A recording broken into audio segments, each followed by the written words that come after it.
Twin Peaks. Eats, drinks, scenic views.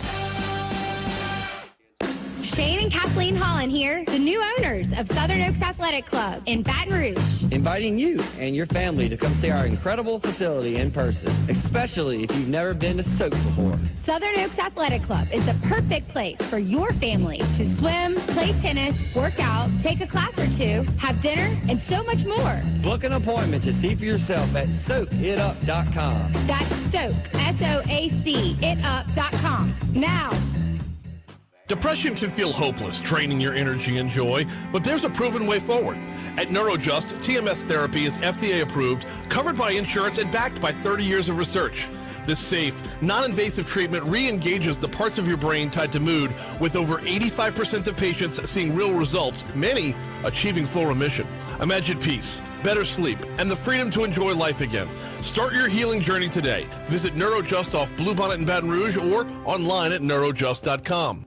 Recall alert? Due for an oil change? Brakes louder than the kids in the back? Bayou Ford can get you in for service today. You don't have to wait. Same-day service. Schedule now at BayouFord.com. If you need sales or service, the crew at Bayou Automotive is going to do right by you. Baton Rouge keeps America moving. Join local leaders and experts in supply chain management and logistics for the 5th annual Supply Chain BR. A day of networking, insights, and education that keeps you ahead and accelerates your business potential. Be a part of Louisiana's premier supply chain event, only in Baton Rouge, October 28th at the Crowne Plaza. Search Supply Chain Baton Rouge on Eventbrite for tickets. We'll see you there. Brought to you by the West Baton Rouge Chamber of Commerce, Versorium IQ, Sabine Transportation, and Wilson Warehouse.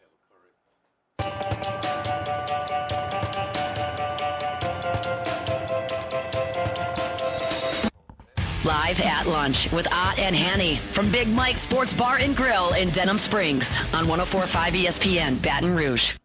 Show's available on demand, 1045ESPN.com, LouisianaSports.net. Brought to you by Supreme Rice, supporting Louisiana farmers since the 1930s. Supreme Rice and SupremeRice.com. We discussed this a minute on a Football Sunday yesterday, but I want to kind of get from a standpoint of status what you think about this. There is a line that it gets repeated. I'm guilty of it myself over and over again with LSU against most of the teams that they play. Not the Alabamas necessarily, or if you play Georgia or something like that. But there is more talent on this team than on the other side.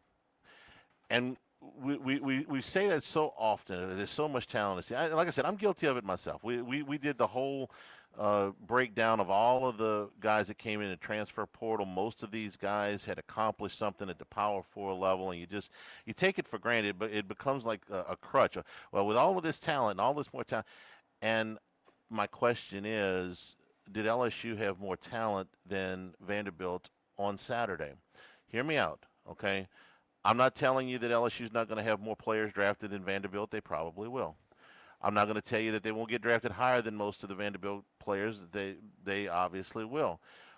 But Vanderbilt took care of this game in the trenches, which is where we usually start when we talk about talent, and they had the better quarterback on Saturday, which is where we usually go, if not first, then certainly second. So is this a case of maybe LSU just doesn't have as much talent as we think, or that they do have enough talent and the talent has not been developed? And I realize the answer lies somewhere in between, Jimmy, but I think it's both. Yeah, it usually is, right? Yeah, it's somewhere in between. You get both of these things. So just a percentage of how much, and that's where your opinion comes in. I think it's a little bit of both, but I think that we have to get past the stigma of Vanderbilt.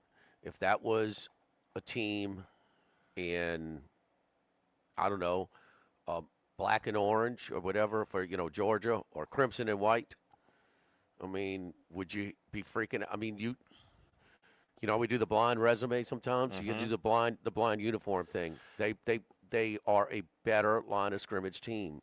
You put them in generic gray uniforms, and you'd never know.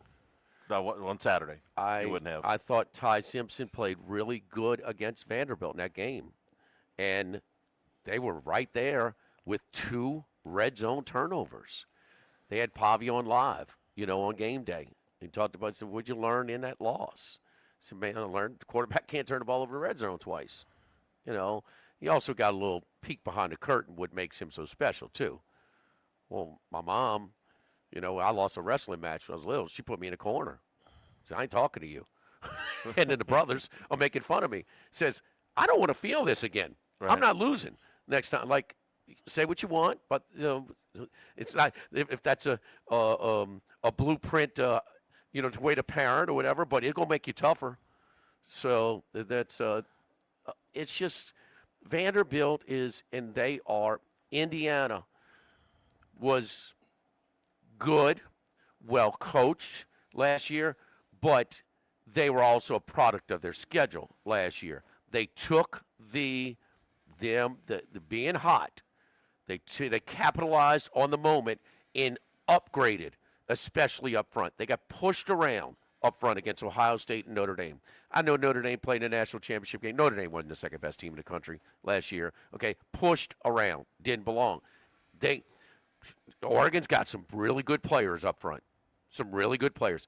They didn't get pushed around in that game, not at all. So they're better.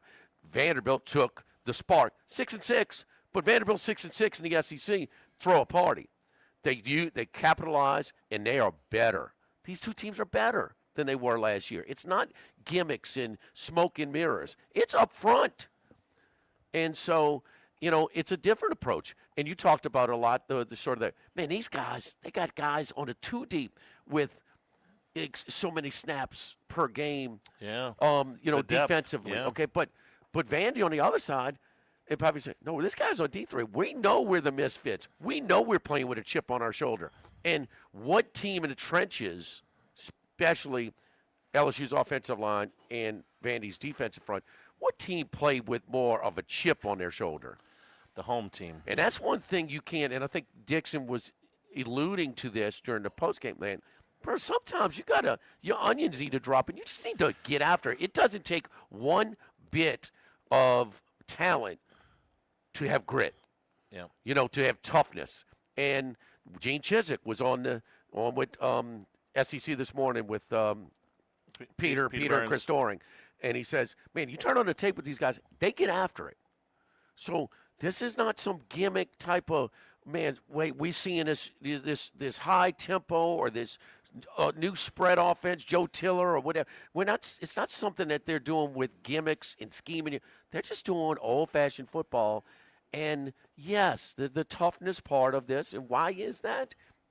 Don't know. You know, I mean, is that part of your coach? Sure it is. It's I a mean, part you of got to your demand culture. it. Sure it is. It's part of the kids too. And so, that's why, you know, the ex-players that we talk, Dixon on the postgame, Matt and Jacob in the morning, Rohan yesterday, Braden Fajoko, who got on and did you know, a thing with Jacques and had posted some stuff. Look, say what you want about Les and Ed too, really. They were physical football teams. They were tough football teams. I mean, Lestro was crazy with the offensive schematics, but look, they would hit you. more than crazy. Yeah, but they would hit you. And this group, the offensive line, they won't. They don't look tough. They don't look physical, and they don't look well coached. I'm sorry. Well, the organizational things you're talking about, you can't have, and this is what you had, and this is what Brian Kelly's teams were buttoned up. Brian Kelly, and the bottom line is, Brian Kelly got his opportunity at Cincinnati because he maxed out at Grand Valley State. Did he not? What did they do before and after? They won some games, but he's still doing. Cincinnati, he got his opportunity at Notre Dame because he maxed out at Cincinnati. So why did he get his opportunity at LSU? Because he maxed out at Notre Dame. I mean, they were not happy, and none of those places were happy to lose him. They were, man, damn. They were not happy to lose him, including the administration who stepped up their game and have given, you know, Freeman more administrative support. If he leaves right now, they will throw him a party to get him out of here. And so is it like that professional athlete who got his last contract and phoned it in is not totally, but are you getting the most out of Brian Kelly? These teams are not as buttoned up as his previous teams were. Period. They're not. They're not as and I thought that would be the attention to detail would be there. You had a stat when he got the job, and it's mostly continued about how many times he's won. It's like 45 games as a favorite when he's supposed to win. Yeah. He usually wins. And the knock on him there was, And they've won every game this year. They're their favorite. and okay, so people would say, well, you're not supposed to be an underdog to Vandy, but they were. He's 5-10 against ranked teams. The better teams on your schedule have beaten you, 2/3 of the time. 5-10 is not uncommon, but a lot of those coaches that go 5-10 usually don't last.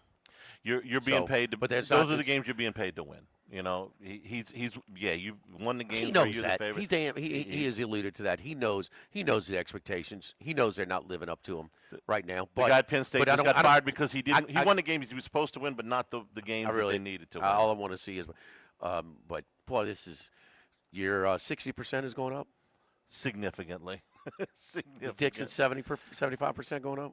Yes, into that same, and look, this is the Monday after the loss, the Sunday after the loss. The emotions are always going to run higher, but give it a week to calm down, and I think it's still significantly Lane Kiffin's higher. doing a better job in Oxford than Brian Kelly is in Baton Rouge. Clark Lee is doing a better job in Nashville than Brian Kelly is doing in Baton Rouge. Nobody can argue that. No. Nobody can argue that.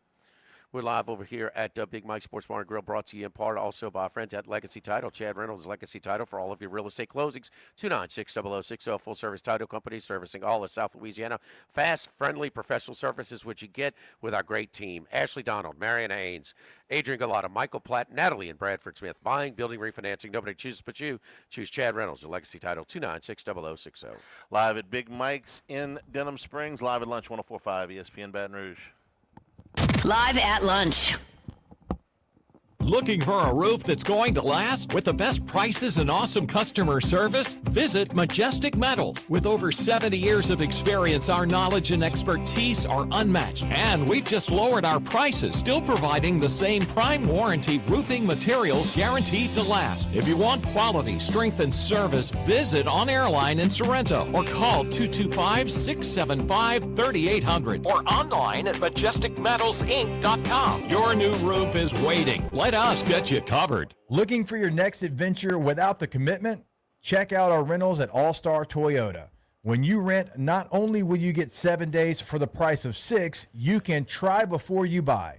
Rent any of our new vehicles, sedans, trucks, SUVs, and try out your choice. And the best part, if you love it, you can buy it.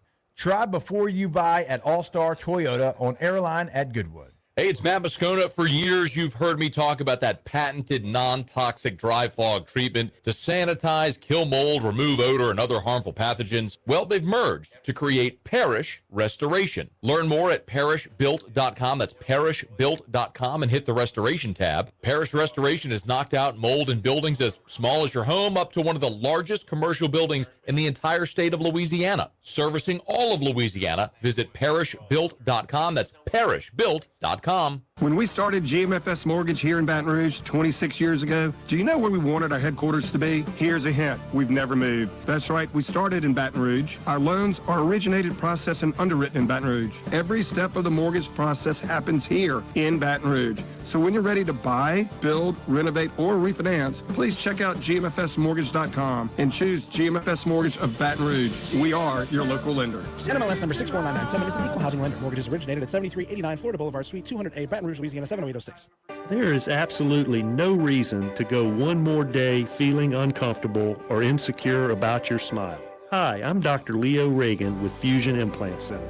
And I'm Dr. Michael Casadban. Our goal at Fusion Implant Center is to create that perfect smile for our patients in a single day. Thousands of patients cannot be wrong. That's why dentists from all over this state trust us with their patients and family members. Every doctor here at Fusion Implant Center is board certified. We have the same staff, same doctors, same skilled care through your entire experience, unlike the corporate-owned centers. It's the advanced training and skill level of our surgeons that ensures your procedure is done correctly, painlessly, and cost-effectively the first time. Make today the day you change your smile forever. Call us or visit FusionImplantCenter.com because one moment can change a day, and one day at Fusion Implant Center can change your life. You hungry? How about all-you-can-eat appetizers and jambalaya for just $15? Thursday, October 23rd from 11 a.m. to 8 p.m. in North Boulevard Town Square, downtown for the Capital Area United Way's 38th Annual Jambalaya Jamboree. Jam Jam, presented by Shell. This record-breaking year will have 65 participating teams competing for the best pot of chicken and sausage jambalaya. There's live entertainment by the Michael Foster Project. Advanced wristbands can be purchased at cauw.org/Jam Jam. Why do billion-dollar insurance companies regularly delay and deny valid claims? Because that's how they got to be billion-dollar insurance companies. If you've been injured, I'd like to help. Spencer Callahan is the one to see. Call 387-2323. LA filing number 16-7969. In times of need, get a full list of phone numbers, websites, and other important emergency information on the Demco Stormwatch page at 1045ESPN.com. Bayou Ford and Bayou Chrysler Dodge Jeep Ram. 5 brands on one lot. Shop BayouAutomotive.com.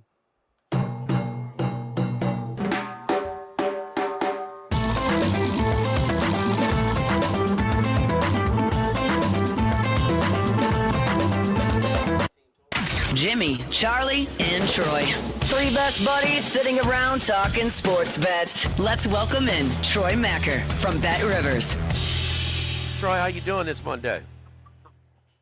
I've been better. We're dealing with internet problems, data issues, trying to get some information and get up and running. It's been a bit of a slog, but that was kind of how I was feeling yesterday, watching my team get boat raced and some dad beats. So yeah, it's time to rebound, and we got an amazing week of sports. The NBA back. Game 7 tonight, doubleheader of NFL. So this is a great time. You just got to, lick your wounds and keep going. Troy, let's talk about the Commanders and our boy Jaden Daniels there. And you said it a couple of weeks ago. He was saying, well, I'm not sure here, but, our defense is so bad.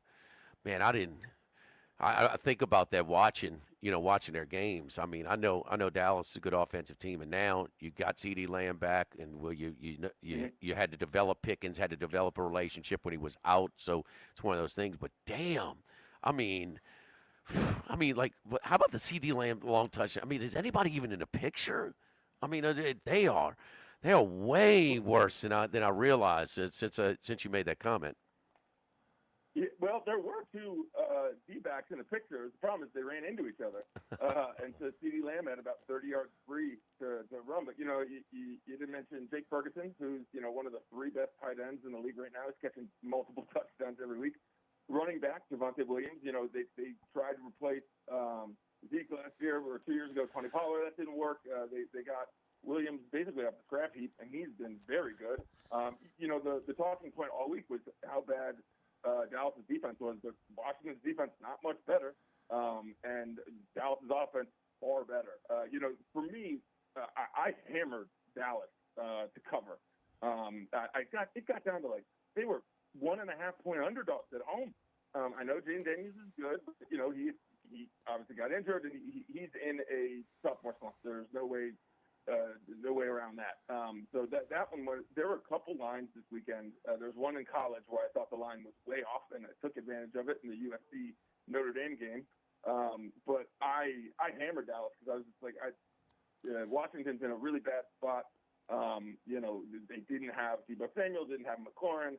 I just couldn't see how anyone other than diehard homers, which I am not. To back the Commanders, and that game was never really that close. We're very sorry about Marshawn Lattimore, but we're not giving you the draft choice back. He was terrible yesterday. He's been, He is the most least-liked athlete in the Washington, D.C. area by a large margin. He was very, very good for the first 4 or 5 years here, but his game is shot. He's done. 2 pass interference penalties. He gave the 44-yard on second and 17. It's just not what he was. No, it was. He was really, really good for 5 years. Yeah, he really, really good. After the injuries, he's done. Mike Evans is a lock Hall of Famer, and look at Mike Evans' average and look at what he did against the Saints. It was unbelievable. He bottled him. And I know that's only one guy, but no, he's not close. And we were talking about it, that his play had declined when they were about to trade him and then when they did. So they traded him at the best possible time. Because those good corners are hard to find in the NFL. It's the rules are against you. Troy, I know your data is limited, but do we know of some of the big winners and losers from this past weekend in college or pro as far as the public in the house? Able to get some information. It was an interesting week, especially on both sides. I mean, in the NFL, we didn't have a single spread play backed by, like more than 65% of the money. And that was, Jaguars to cover against Rams. And that certainly didn't happen. That was 65%. Only two plays on the tickets were backed by more than 70%. And that was Eagles to cover and Patriots to cover, which they did at the Titans. The three most popular plays by tickets on the spread were all road teams, with those two I mentioned, and the Packers at Cardinals, which, people really think the Packers are good, and I do think they are, but they, week to week, you don't know what you're going to get out of their offense, team or individuals. It seems like it's, player of the week, just rotate in, and so, from a fantasy perspective, it's very bad. It wasn't a strong, overwhelming week from betting it, and that carries over to college. When you look at spread play, certainly you had some, smaller games, but outside of Oregon at Rutgers, Oregon was backed by 75% of the money on the spread line and 83%. That's the only one that's over 75% in both categories. Wow. I was surprised that Ohio State wasn't backed stronger at Wisconsin. Wisconsin is terrible, and their home field advantage does not exist anymore, at least not this year. 73% of the money and 76% of the tickets, but I would have figured that would have been close to 80% or so. Obviously the very popular games, as you would expect, Georgia Ole Miss and USC Notre Dame, which I'm high on USC this year. I thought Notre Dame was a little bit better. Notre Dame minus 10.5. No way. I was on USC plus 10.5, USC plus 11 just to help. I was on some alt lines. I cleaned up big on that one because I just thought USC is far closer to Notre Dame than the book saw, and even home field, traveling across the country. It's not really a home field or a disadvantage because they play each other so often. They know what is at stake here. So 10.5, I thought was a very, very wrong line. I would have put that at 7.5, 6.5. Well, it opened up 7, and the sharp action drove it to 10.5, and so they cashed their tickets on Notre Dame. The Sharps were very good this past weekend, and it started on Friday night in college football with North Carolina in Louisville. And it continued on Saturday with Vanderbilt in Notre Dame. They cashed their ticket. Troy, now you had a missed extra point for it to fall 10 instead of 11. Okay, so let's not victory dance too much on that one. I was on 11. I was on 12. And then they had the ball inside the 20 when the game ended as well. They rushed for over 3. So much for, and look, USC beat Michigan at their game. They outrushed them 2-1. So we're like, okay, do they have Lincoln Riley finally has some physicality to his team? But Matt Humans from VEASAN, when you asked him, he was at the game at the Coliseum. He says maybe, and Notre Dame rushed for over 300 yards and like 10 yards a carry. So it was. And the rain didn't help USC's chances in that game as well. But no, then it is so much for the physicality of a Lincoln Riley roster that lasted maybe 1 week. So, but yeah, the sharp money was popped them pretty good this past weekend in college football. And do we know the exact numbers if the public followed Vanderbilt? Because Troy, people don't want to hear that you lost to a top 10 team on the road. Vanderbilt's now in the top 10. It's Vanderbilt. It's by far the weakest program in the last 10, 20, 30, 40, 50 years, whatever. Take your pick in the SEC. Yeah, it was a pretty well-respected game. Vanderbilt to win outright was the 5th most wagered on play. However, LSU to win outright was the 5th most popular by tickets. When you look at it, we're talking 51% of the money was on Vanderbilt to win, 59% of the tickets on LSU. From a spread perspective, 60%, 51%, 60% of the money, 51% of the tickets were on Vanderbilt. And there are programs, obviously, bottom feeders, and they rise and they get better. Vanderbilt has had some of these one-offs when James Franklin was there, but it is unique to see the public back them so quickly, so strongly. They've bought in to Vanderbilt being good, probably because we saw Paiva last year beat Alabama, so you have a little bit more confidence. Because there are times where it takes a whole season for people to get behind a team and really start betting them, and it seems like Vanderbilt people have jumped on pretty quickly. Now, there has been some up and down, topsy-turviness in the SEC. Obviously, people are jumping off LSU. People have already jumped off Florida, so there are things to go around. But it's, just still unique to me to see people so invested in Vanderbilt from a financial standpoint when, this is still unproven territory. But teams can have really good years. Commanders were in the NFC Championship game last year and are not going to make the playoffs this year. So it's a very good sign that there are some smarts building in the very passionate South of the bettors. They're already favored this week against Missouri. They're going to be favored against They have Auburn. to be home then, huh? They About are. 3? 2.5, yeah. Okay. They're favored against Auburn. They're going to be favored against Auburn at home. They're going to be favored against Kentucky at home. I don't know how big of they'll be an underdog, but I don't know how big at Texas right now. I mean, not more than a touchdown, I wouldn't think. And then they finish at Tennessee. I mean, it'll be about 6. Yeah. So it's not like they're going to be a massive. They play underdog. at Tennessee. They're at Tennessee. They're probably they'll be under a field goal underdog there. Yeah. So the likelihood, I think, is that this is a 10-win team. I would say 9. Okay. Well, they would lose both of the games that they're underdogs in by less than a touchdown and win. No, they might get tripped up in one at home. They could. They could lose to Missouri or Auburn. They're not infallible. Auburn's going to be in the game. They're just going. Trust me, they are going to figure out how to lose that it. Defense can play. But Missouri can beat them, and they can beat Missouri. So you can't just give them all those. No, 9-3 is the most likely, but 10-2 is possible. The craziest is Kentucky had 26 first downs to 8 and lost. I mean, I got to get that right. I mean, that was unbelievable. Vandy plus 240. Troy, who you liked? What's that? Vandy plus 240 to make the playoff. Plus 240. Yeah. Yeah. So 10-2 is getting them in. So they're plus. You get money at 10-2, Charlie. So the chalk is 9-3. Okay. Right now. Yeah. Yeah. Troy, you like anything or any significant action for our Monday night doubleheader tonight? Yeah, I'll mention one more thing that I didn't mention about the NFL is that the biggest loser for the sportsbook was that Denver Giants game. Obviously people were on the Broncos, but we had people on Daniel Bellinger anytime touchdown was 20-1. Some payouts there. His first touchdown was 60-1, and we got I believe there was a $150 wager on Broncos live money line at 40-1 in the fourth quarter.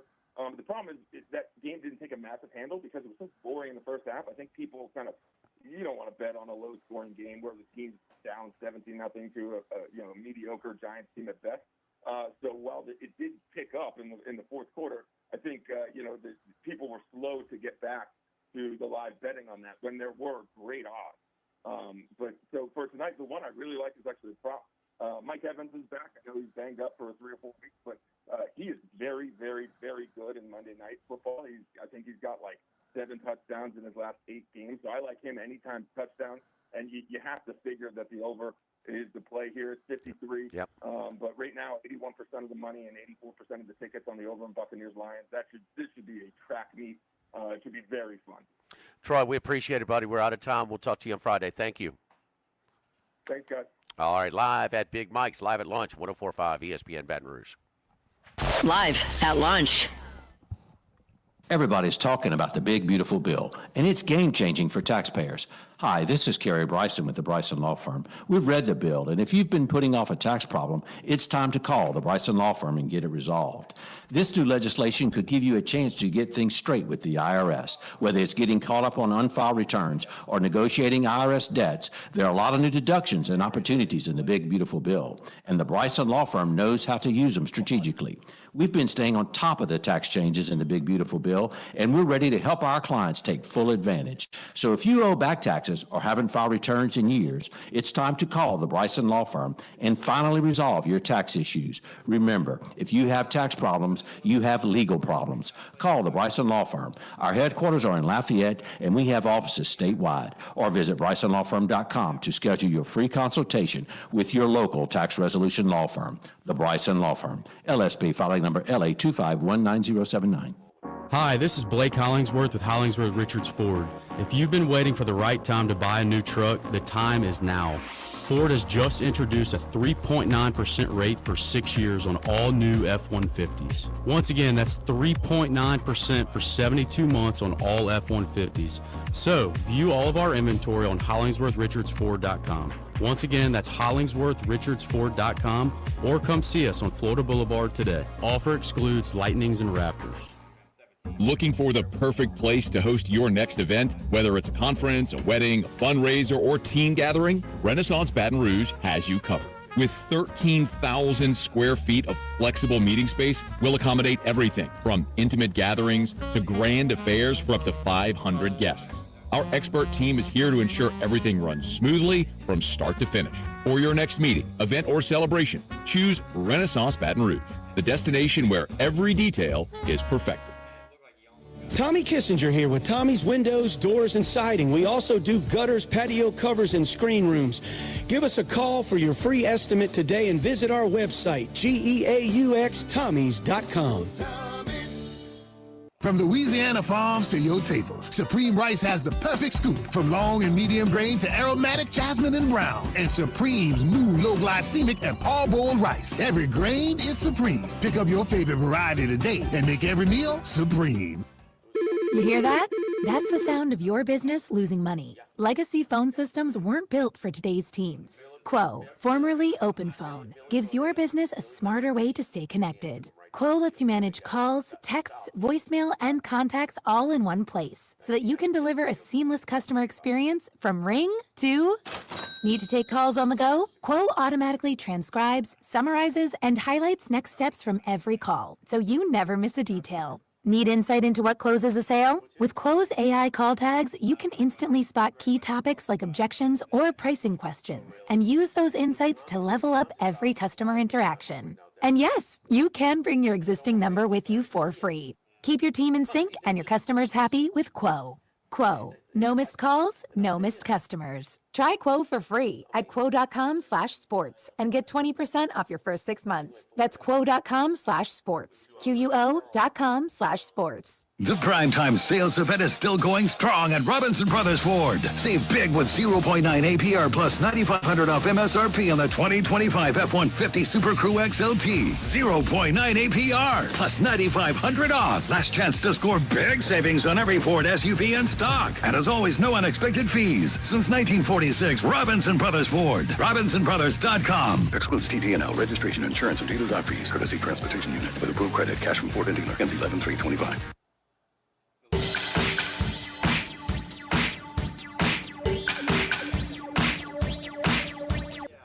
Live at lunch with Ott and Hanny from Big Mike's Sports Bar and Grill in Denham Springs on 104.5 ESPN, Baton Rouge. I love Halloween around here at Big Mike's. Let me tell you about what's coming up here. First of all, a great event for the kids. Tomorrow night, Trunk or Treat. Starts at 7 o'clock, and it's just what it sounds like. They do a big, imagine trick-or-treating meets tailgating, okay? They have a big thing in the parking lot where they open up all the trunks, and all of the kids can go from trunk to trunk, and they give out candy and stuff all the way around. Starts at 7 o'clock tomorrow night. Very family-friendly. Always a great event. They've been doing it for years. So bring the kids out where you can do all your trick-or-treating in a very, a very safe manner and very consolidated area, so you don't have to move around a whole bunch. Trunk or Treat tomorrow night here at Big Mike's. One of my favorite things they do over here. Yeah, it's cool. It's great. Yeah, great for the kids and easy on the parents too. So come on over for Trunk or Treat tomorrow night at 7 o'clock. It's a lot more efficient to load up on candy from trunk to trunk than house to house. It's Charlie. an easy walk, It's man. just It's pop. an easy walk. Bring them out in costume. They'll have a great time. And then for the grown-ups on Saturday, the Halloween party starts at 9 o'clock. DJ Preston Wallace. There's also a big costume contest, $500 cash prize. That is on Saturday. And Halloween trivia is next week on on Monday. Yeah, next Monday, 6:30. Halloween trivia. They're giving out prizes for that too. I think Mike in the research department really identifying that the younger trick-or-treaters do not have the attention span that they once did. So, Yes. Just they got to move them quicker, from stop to stop. Book your Christmas parties with us and let them cater your event here at Big Mike's in Denham Springs. Hour number 2, straight ahead, live at lunch from Big Mike's, 104.5 ESPN Baton Rouge. Live at lunch. Actual price will depend on product and subscription plan. Featured products are compounded drug products, which the FDA does not approve or verify for safety, effectiveness, or quality. Prescription products require an online consultation with a healthcare provider who will determine if appropriate. See website for details, restrictions, and important safety information. Want a boost in and out of the bedroom? Hims has you covered. Introducing a new 2-in-1 approach to level up your game. Tadalafil for better bedroom performance and zinc for testosterone support. Put it all together and you've got what you need to turn things all the way up. Getting started is simple. Just go to hims.com/joy to start your free online visit. Through Hims, you can access ED treatments including pills, chews, and more. 100% online. No office visits, no pharmacy lines. Just fill out a simple intake form and a licensed medical provider will determine if treatment's right for you. If prescribed, it ships free and discreetly to your door. Find affordable treatment options at up to 95% less than brand names at hims.com/joy. That's hims.com/joy, hims.com/joy. Let Southern Outfitters be your one-stop shop for all your hunting season needs. From archery, stands, saddle hunting, waterfowl, apparel, firearms, and ammo, they have everything you need for a successful hunting season. Out in Zachary, right off of Main Street, Southern Outfitters. With WCK, your home will be okay. With WCK, you're on solid ground today. A reputation for a strong foundation makes us leaders among peers. WCK, Foundation Repair. WCK, a leader among peers. WCK. Hello, this is Brian Haldane. Let me tell you about Thrive EBR. It's as easy as 1, 2, 3. Renew our library millage to maintain our libraries. Renew the funds for the Council on Aging to serve our seniors. Renew mosquito control to keep people safe and healthy. All the while, all 3 pay down parish debt with no new taxes. On November 15th, vote yes on all 3. Let's thrive together, East Baton Rouge. Paid for by Win EBR.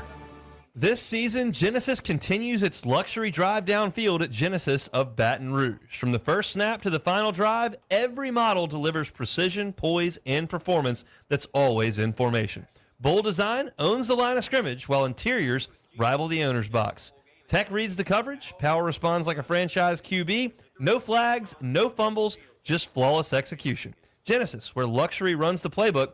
Visit Genesis of Baton Rouge on airline at Pico or online at genesisofbatonrouge.com. We're giving Natalie Overall 30 seconds to tell us about all of the fitness options and classes offered at Southern Oaks Athletic Club. Go! On top of our gym with free weights and all the machines for lifting and cardio, we also offer Aquafit, Bar, Body Extreme, Box and Burn, Cycle and Burn, Soak Cycle, Fit Beats, HIIT, Mat Pilates, L2L Aqua Extreme, Mat Pilates, Yoga, special. See what Southern Oaks has for you at SoakItUp.com. That's Soak, SOAC, itup.com now. Big savings are here at Front to Back Boat Service. All 2025 new canoes in stock are on closeout. Price too low to advertise. Call or come by and grab yours before they're gone. And while you're here, check out our full lineup of trolling motors, forward-facing sonar, shallow water anchors, and reliable boat maintenance services. Front to Back Boat Service. More than a store, we're your launch point. Come stop by or go to fronttobackboatservice.com. fronttobackboatservice.com. Why do billion-dollar insurance companies regularly delay and deny valid claims? Because that's how they got to be billion-dollar insurance companies. If you've been injured, I'd like to help. Spencer Callahan is the one to see. Call 387-2323. LA filing number 16-7969. WNXX Jackson, KNXX Donaldsonville, and WDGL HD2 Baton Rouge. This hour brought to you by Spencer Callahan Injury Lawyers. LA 21 12681. Offices in Baton Rouge.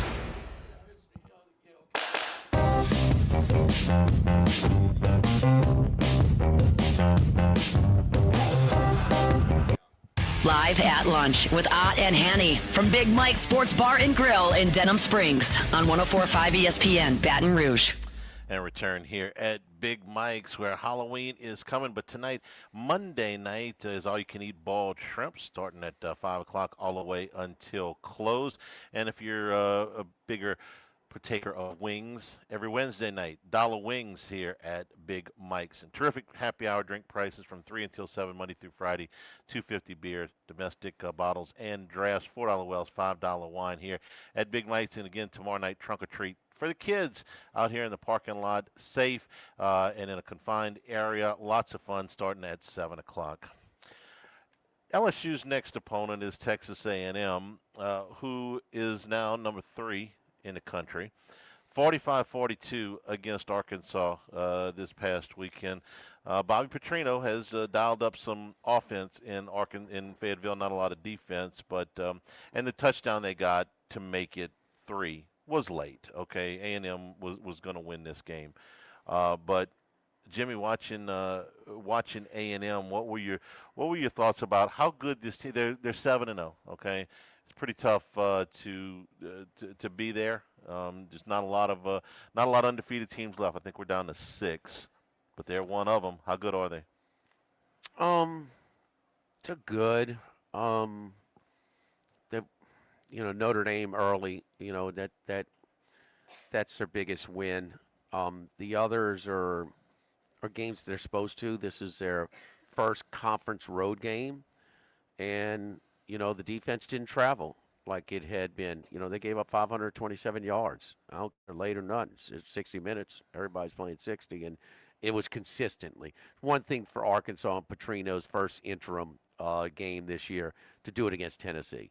Tennessee's given up a lot of yardage, but where Texas A&M's defense the last 3 conference games, or the first 3 conference games of the year, all at home, and the opponents were 3 of 35 on third down / fourth downs against them. So there was a little bit of 4 of 10 for the third down, so for 5 of 12 if you include fourth downs as well. It was not a lucky. Texas A&M was winning most of the game. It really never. Here's your. I'll say that this is where it applies. Never felt like Arkansas was a threat to win the game. Win the game. Okay. Right. I don't know if they had the ball in a one-score game. I don't know the last time they did. Not sure if they did in the second half. So here's where I'm going with this. But they Reed is good, man. Mostly good. He's had some more. The first half against Mississippi State at home was bad. Okay, but mostly good. Man, he's really put some nice air to the ball, and he can run, man. He's just come along. He's being coached. They've done a really good job with him. We know about Elko, and we talked about this when he came over.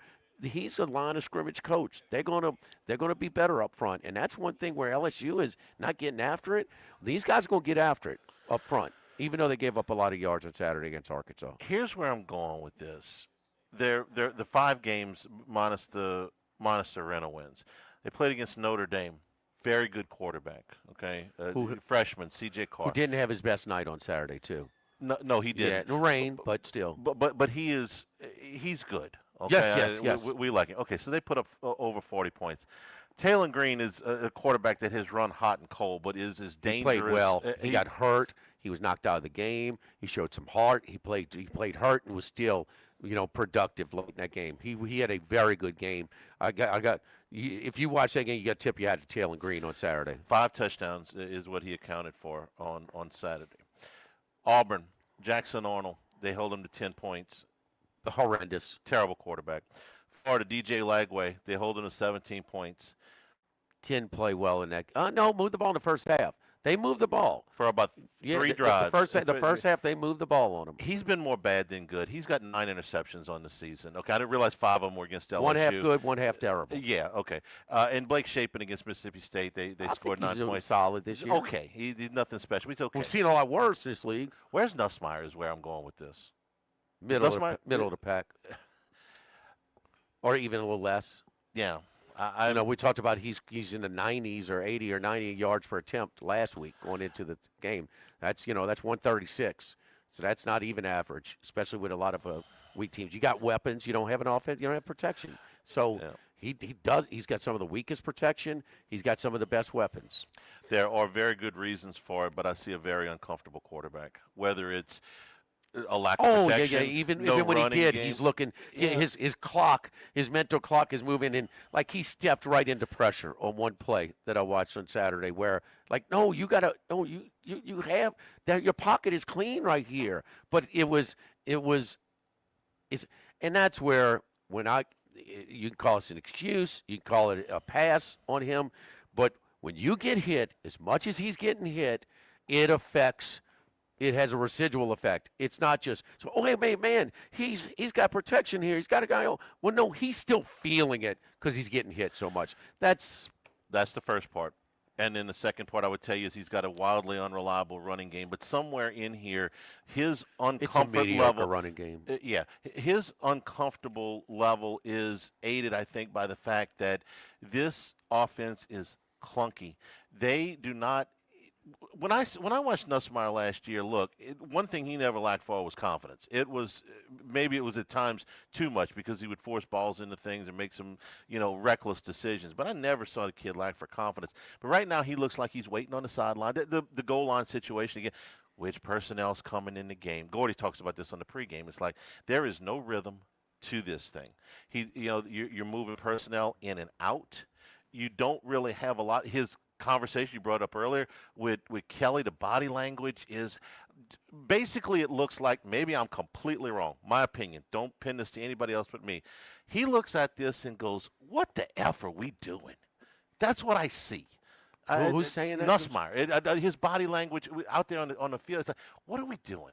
Okay, why do we not know exactly what in a goal line situation we're doing? Why are we constantly moving personnel in and out? Why are we constantly trying to get the play clock is, almost about to expire every play because you're trying to get into the perfect play. It's a lot of situations an offensive-minded coach would take the head and say, "No, man, I'm calling the plays now." I wish he'd have done that 2 weeks ago. I really do. We're not going to have this indecisiveness, in getting plays in and stuff like that. It reminded me of the T-Bob play. To your point, it reminded me of the T-Bob play. Well, that was the very last. Okay, this is. I just mean the substitutions in and out, and they're going. Right. No, you can't substitute in a hurry up. You can't do it. You can't. So that's, listen, there was a lot of things in Les Miles I loved. You saying we're dying for Les Miles' as entertaining football.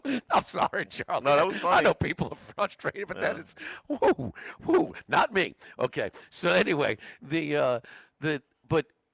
so when you have this disorganization, this indecisiveness that delays getting in, and you're over 200, well, you got to maybe simplify it a little bit. There, you're trying to feed a lot of mouths.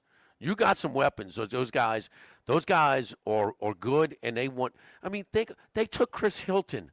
They took Chris Hilton to Destin. Not Destin, but the SEC Media Days. Mm-hmm. How many catches does he have?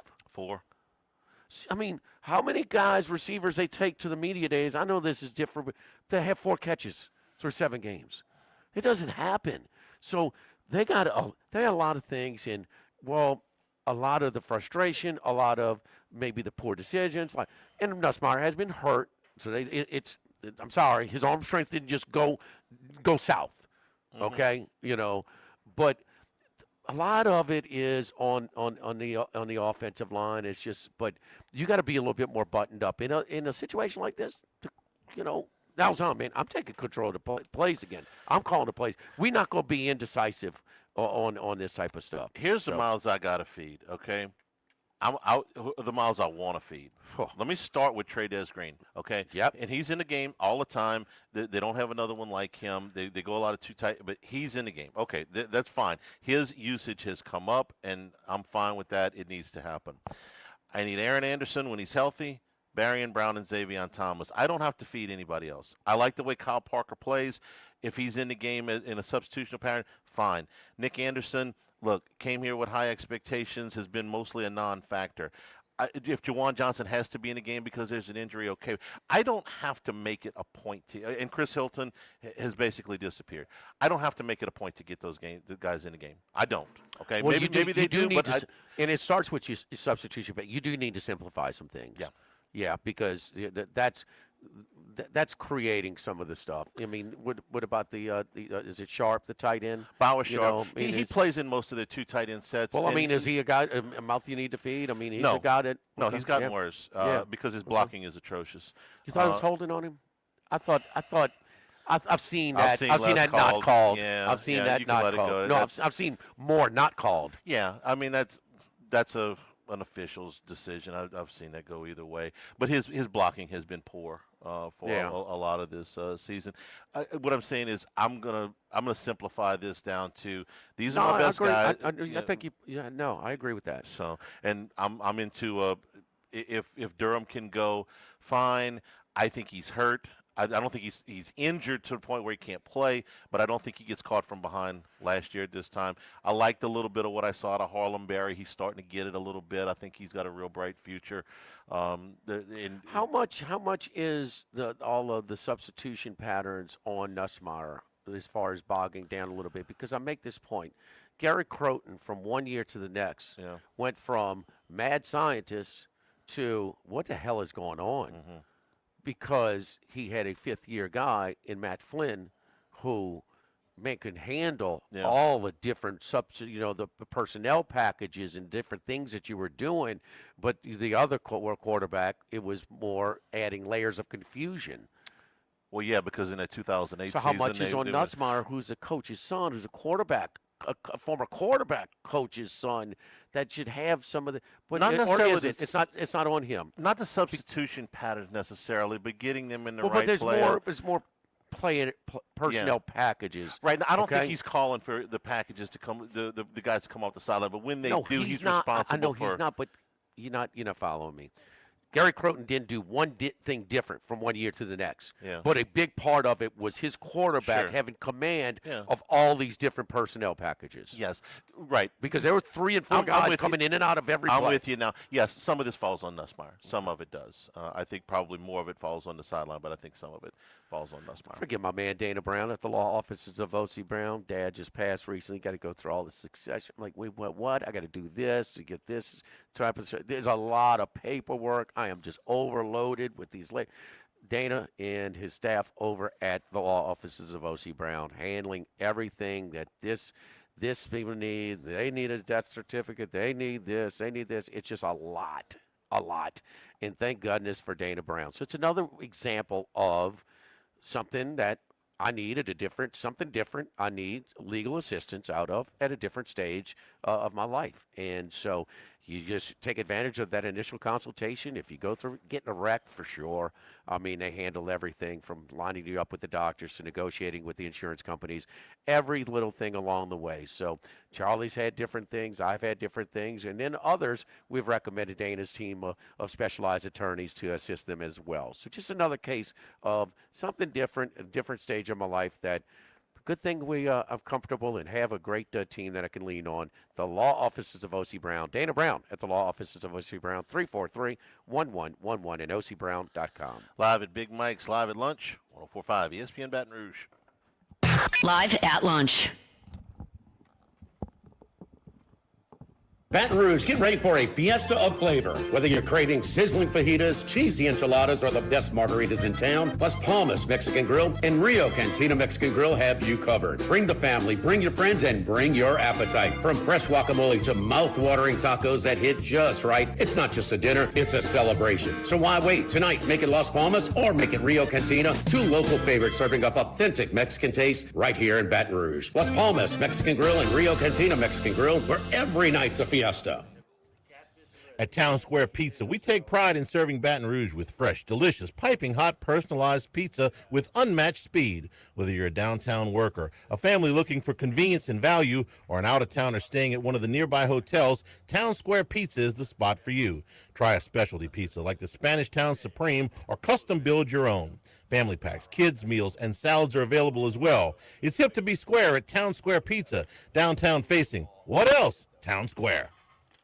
Go Automotive has a great selection of new cars: Chevy, GMC, Hummer, Chrysler, Dodge, Jeep, Ram. You rather a pre-owned vehicle? Using our resources will help find you any vehicle that you're looking for. Our service department offers VIP service. You never have to come to the dealership. We'll pick up the vehicle at your home or office, drop off a loaner, service the vehicle, and return it when it's done. Mention my name, Jimmy Ott, for VIP pricing. The Chevy Tahoe I drive came from Go Automotive. That's Go Automotive in LaPlace and Plaquemine. This is Charles Hanniger for Home Bank. If you're tired of the impersonal, one-size-fits-all style of banking, you deserve a bank that delivers exceptional service and personalized attention to your needs. That's the Home Bank standard. Since 1908, Home Bank has been a trusted financial partner for your businesses and families because they go the extra mile to help you reach your goals. See for yourself why Home Bank is good for business and good for life. Stop by any South Louisiana, Houston, or Natchez area location or find out more at home24bank.com. Home Bank, member FDIC. If you're near the north side of campus, I need to remind you about a couple of longtime favorites. Highland Coffee is the original specialty coffee shop in Baton Rouge since the 1980s. My personal favorite. Love getting my cappuccino from their friendly, knowledgeable staff. Roasted right in the shop. Louis Cafe for breakfast and lunch 7 days a week.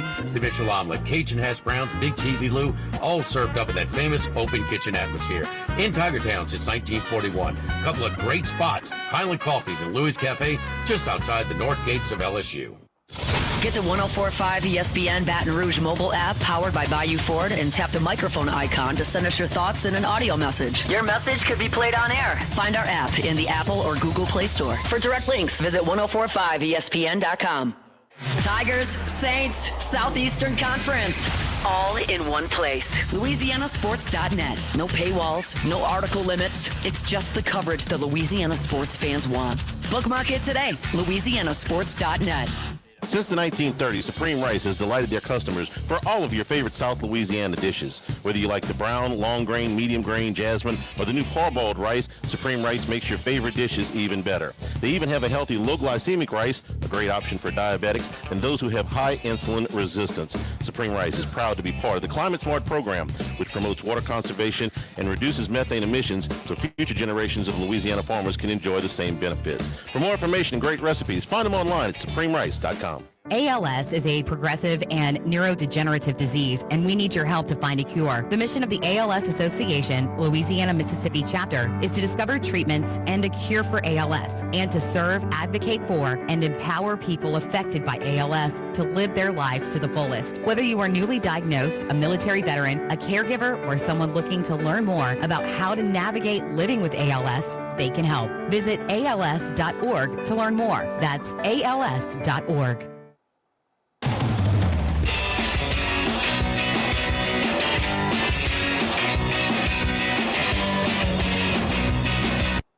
Live at lunch with Ott and Hanny from Big Mike's Sports Bar and Grill in Denham Springs on 104.5 ESPN Baton Rouge. Today's show also brought to you by Total Maintenance, AC and heating, generators, electricity, and plumbing, your one-stop sales and service shop for all of these things. Since 1980, the slogan has been service today, every day, so nobody's got to go to sleep uncomfortable. Look cooler today. Yes. Over the years, Total Maintenance expanded into another market down in New Orleans, so both full staffs. They're authorized dealer for Carrier, American Standard, Daikin, and Rheem AC units, Generac and Cummings generators for all your electrical and plumbing needs as well. In Baton Rouge, it's 480-1000. In New Orleans, 841-3300. Service today, every day at Total Maintenance. The other shoe finally dropped on Billy Napier yesterday in Gainesville, despite Florida's 23-21 win over Mississippi State.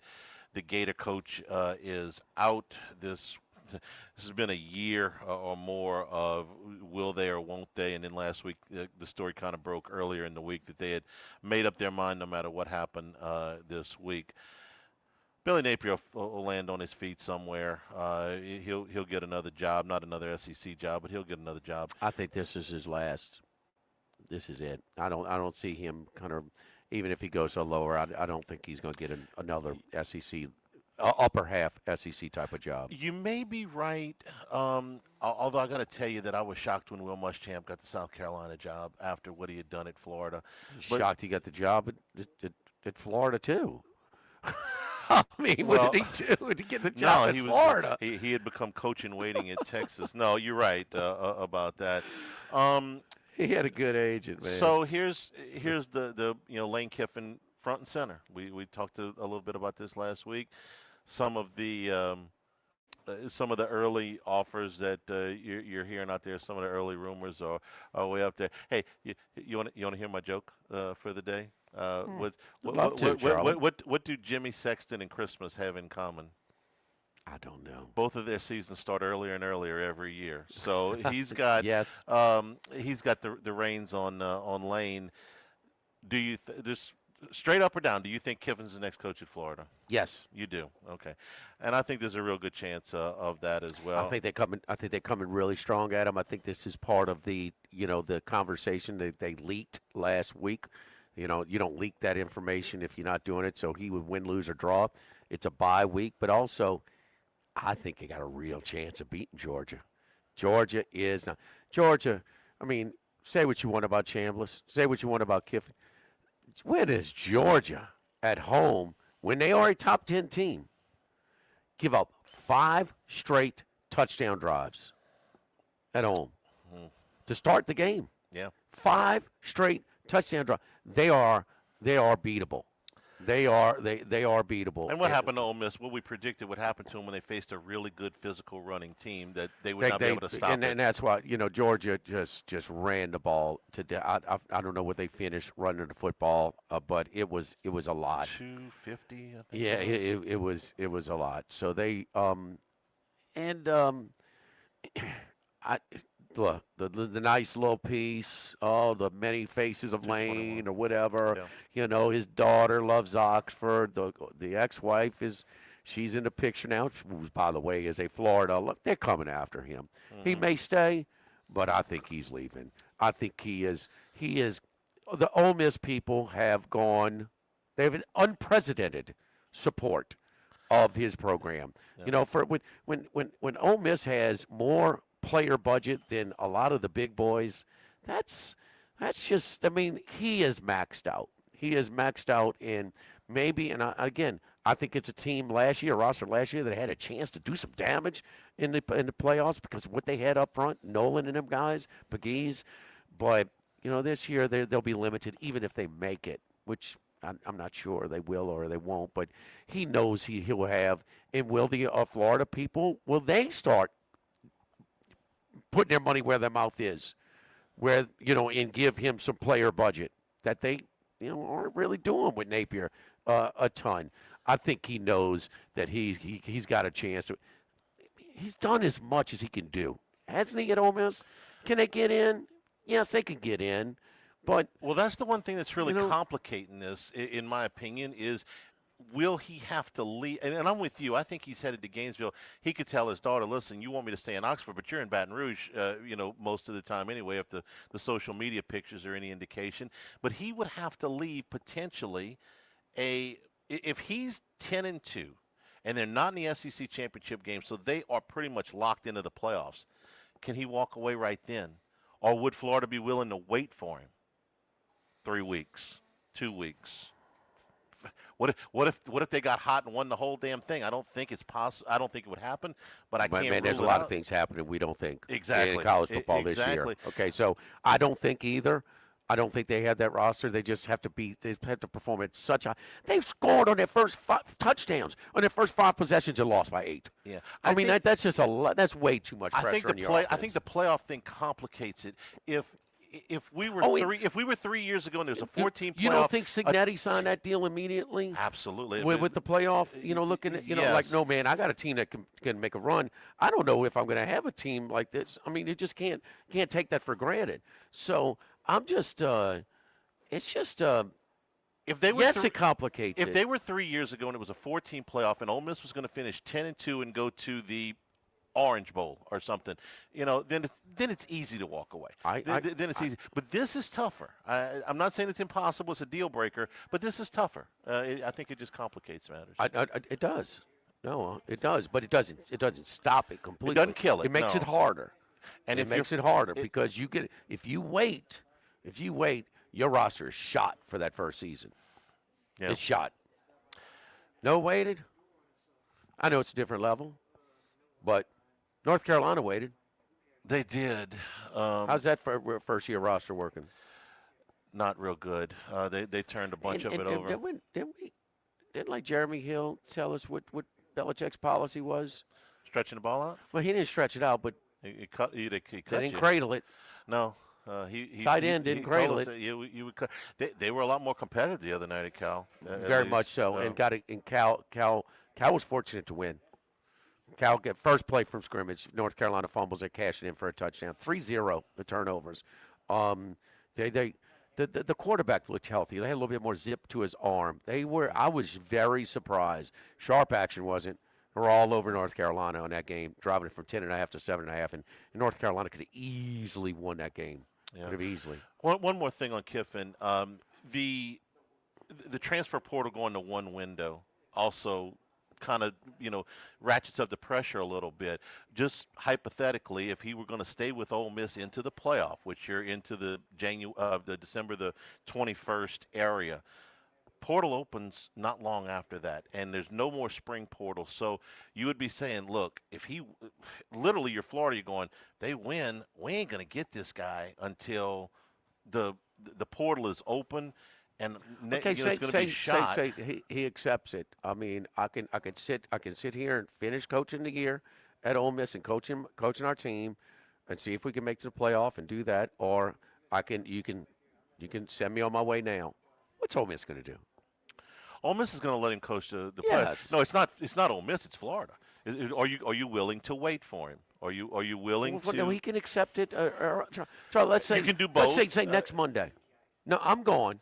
Do you want me to finish the year here, right, or to leave now? Right. I'm gone. You can. What do you do if you're Ole Miss? So you let him coach. So if you got a coach that's has the most successful run since the 50s. For your in early 60s in your program, you can do it. So he has the clout. There's some that said, no, I want a Michigan man coaching my, you coaching could get my the red team. ass and run him off. Yeah, you could. I don't think they would. I think they let. I don't think they would either. So he can do it. I think can he not? It's more, in my opinion, it's more on the Florida side. Are they willing to let him coach there? Yeah. What do you mean? Of course it would. That's their guy. That's their guy.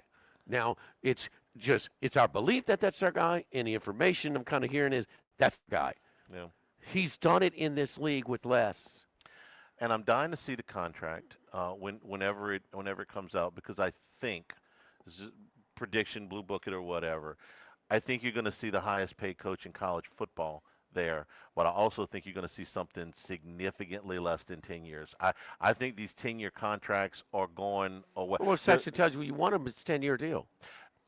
It might be a deal breaker now. The 10-year deals might be a deal breaker now. I think what Florida would come back and say to you is, listen, we will make him the highest paid coach per year in college you ain't getting football. Him for a 5-year deal. No, I think it's probably 8? 6 or 7 is kind of what I got in my head. Lane Kiffin's getting more than 6 or 7 years. Okay, I want to see. Because we threw the blue book away after the Florida State predictions. Yeah. Because I got that one right. Thanks a lot, Max, pal. you have the blue book predictions of Florida State? September 1st, Jimmy said Florida State will finish as a top 25 team with a better record than Alabama. I agreed on the top 25 ranking. Not so much Good on job. Alabama. Can both pay me then. Charlie, no. The Noles are an 8-4, 7-5 team. They might not even be that. I mean, Alabama had a tougher schedule too. Alabama became the first team in the history of the SEC to win 4 ranked teams in 4 straight weeks. That's a crazy stat, by the way. 4 this guy was done. Who, of all the coaches we're talking about, including ours, okay, who's in trouble next year probably, but DeBoer was at the top of the list after week 1. EJ put all the stuff in the moving truck, had to take his friends over there, move it all back into the house. No, he's finishing. Learn to pull for basketball, boy. We're brought to you by the Thibodeau store and the Pierre Part store. Now added to it, the LaRose store and the Lockport store. Go to thethibodeaustore.com. You can get to all of the individual store websites through that one. So if you're looking for all of your hardware, your power tools, your hand tools, all your garden accessories, all of those things, you can get those things with expert instruction. But your outdoor kitchens and your tailgating supplies, second to none. Man, that weather came home last night watching the late games, second half of the 3 o'clock games. Got the green egg going from the Pierre Part store. That electric starter, I mean, 3 to 5 minutes, boom, you got I mean, it's ready to go. Did some fillets on it yesterday with some Brabant potatoes and a glass of wine, and watch San Francisco, Charlie. You do some outdoor cooking, man. It's whether it's tailgating or in your backyard. You got to make a trip to the Thibodeau store and the Pierre Part store. Blue Book that. Max's best bet ever. Told us how good that Pierre Part store was. There Saturday. And there you go. Online, TheThibodeauStore.com. Live at Big Mike's. Live at lunch, 104.5 ESPN Baton Rouge. What's up, dude? Live at lunch. The Live at Lunch with Ott and Hanny Restaurant Club. Sammy's Grill on Highland Road. A hometown favorite for tailgating and watching LSU games since 1988. Snow Seafood and Steak for over 50 years on Airline, Highway, and Highway 74 in Gonzales. Dozy Place for hand-cut steaks on Government Street and Mid-City. Louis Cafe, a Baton Rouge landmark since 1941. Just outside the north gates of LSU. Fin Bomb, sushi, burrito, poke, ramen at Burbank and Lee. This is Charles Hanniger for Total Maintenance. For AC and heating, generators, electricity, plumbing, and more, Total Maintenance is your one-stop sales and service shop for all these needs. One of South Louisiana's oldest and largest AC and heating companies. Since 1980, their slogan has been service today, every day, so no one ever has to go to sleep hot. They're an authorized dealer for Carrier, American Standard, Daikin, and Rheem AC units, for Generac and Cummins generators as well. And now, for all of your electrical and plumbing needs, in Baton Rouge, call 480-1000. In New Orleans, 841-3300. Service today, every day. Total Maintenance.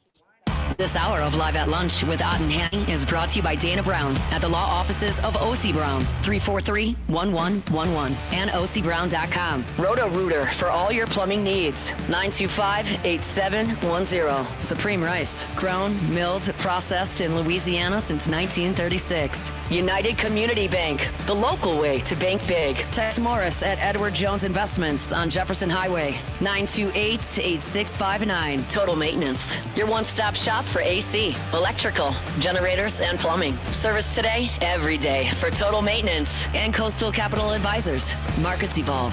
We adapt.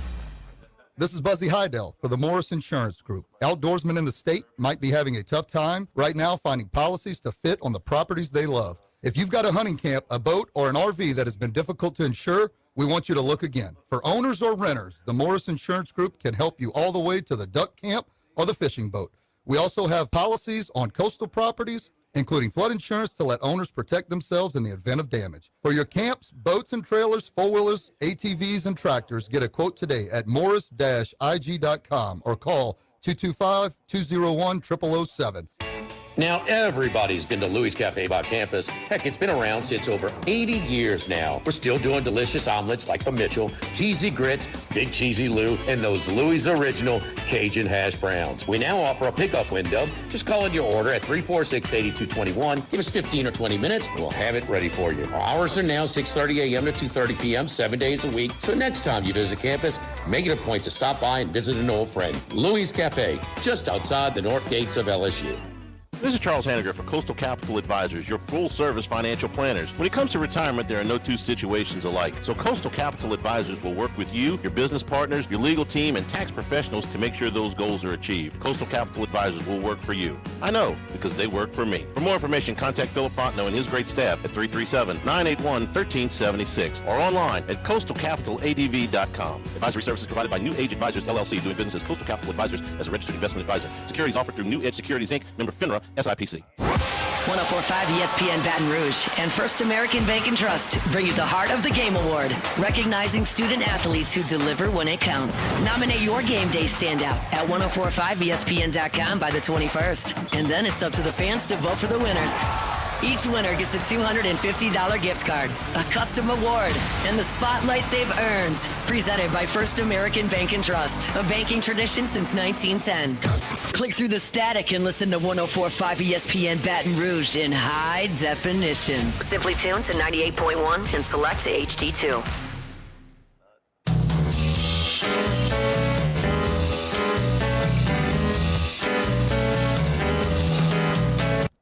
Live at lunch with Ott and Hanny from Big Mike's Sports Bar and Grill in Denham Springs on 104.5 ESPN Baton Rouge. A few minutes away from the Brian Kelly press conference. We're here at Big Mike's, where tomorrow night is Trunk or Treat, starting at 7 o'clock. Bring the kids out for a great time, family-friendly. Here in the parking lot, they can go from car to car and get all their trick-or-treating done. Mom and Dad can come out and enjoy the afternoon as well. Hopefully we'll have weather just like today. Jimmy, LSU is a 2.5-point underdog in their own stadium. What I know last week the point spread had everybody up in arms because they were an underdog to Vanderbilt, but what was this? Where's LSU ranked now? 20th. What was this? Do you remember what this line was in the summer or before, right before the season started? Yes. LSU was about 4.5, 6 in that range. It was not a touchdown, but it was over a field goal. I want to say 6. So like closer to 7, yeah. So then we can say in I can- seven. I can- Okay, but in 7 games, it doesn't have to be exact. You gave me what I wanted. In 7 games, LSU's point spread value has decreased by more than a touchdown. Is that fair to say? What Vegas thinks of them, if they were anything over 4.5. Well, Charlie, A&M got better too. That's Okay. part of it. Well, that's why A&M's I'm asking. Wait, LSU's point spread value has gone down by more than a touchdown since the beginning of the season, or is that not accurate? No. This is more about A&M at 7-0 than LSU at 5-2. Bit of both. That they're an underdog. Both, but I Okay. mean, is it more A&M. More A&M. Okay, Oh, that's why I'm Yeah. asking. Yeah, That's A&M what was I'm asking. preseason what? About 20, 25? In that area, I guess. I think they were ranked preseason. They were 19. Okay. Yeah. And where are they now? 3. And indeed, look, we know the rankings, but from 19 to 3, and LSU was 9. Yeah. And to 20. 20. So, but it's harder. It's definitely harder to go from 19 to 3 than it is from 9 to 20. Yeah. I agree that this was also the game last year that basically threw LSU's season on its ear. Everything. Look, the USC game did not go the way that they wanted to, but they had righted the ship last year. They had run off 6. I think it was 6 straight wins at that point, and they had a double-digit lead at the half. And in the second half at A&M, 2 things happened. Marcel Reed went in the game and started running all over the place. And the second thing was that Garrett Nussmeier threw 3 interceptions, and it was a rough second half.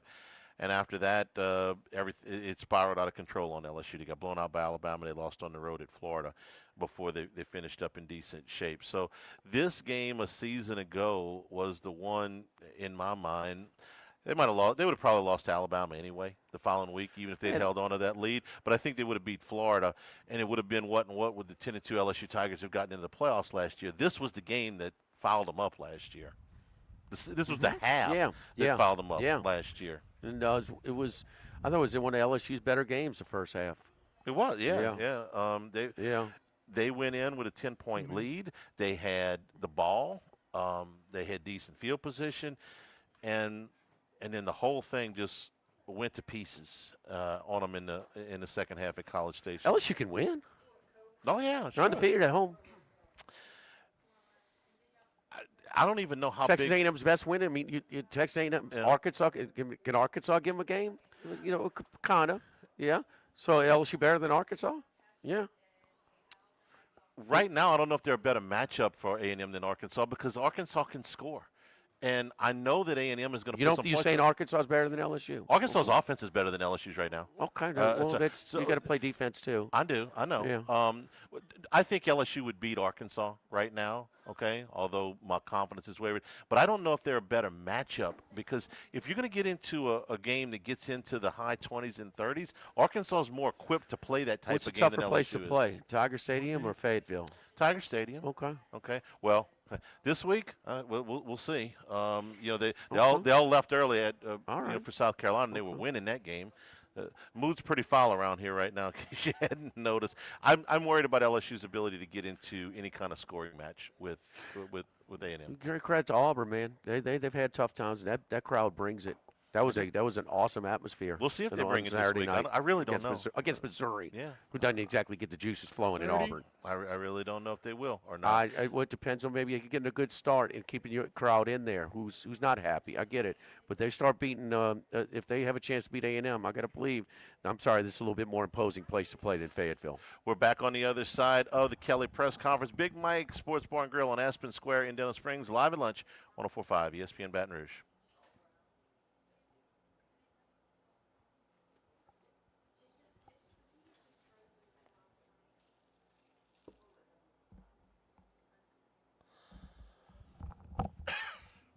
I'm getting on. Just give me a second.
It's game week for LSU Fighting Tiger football.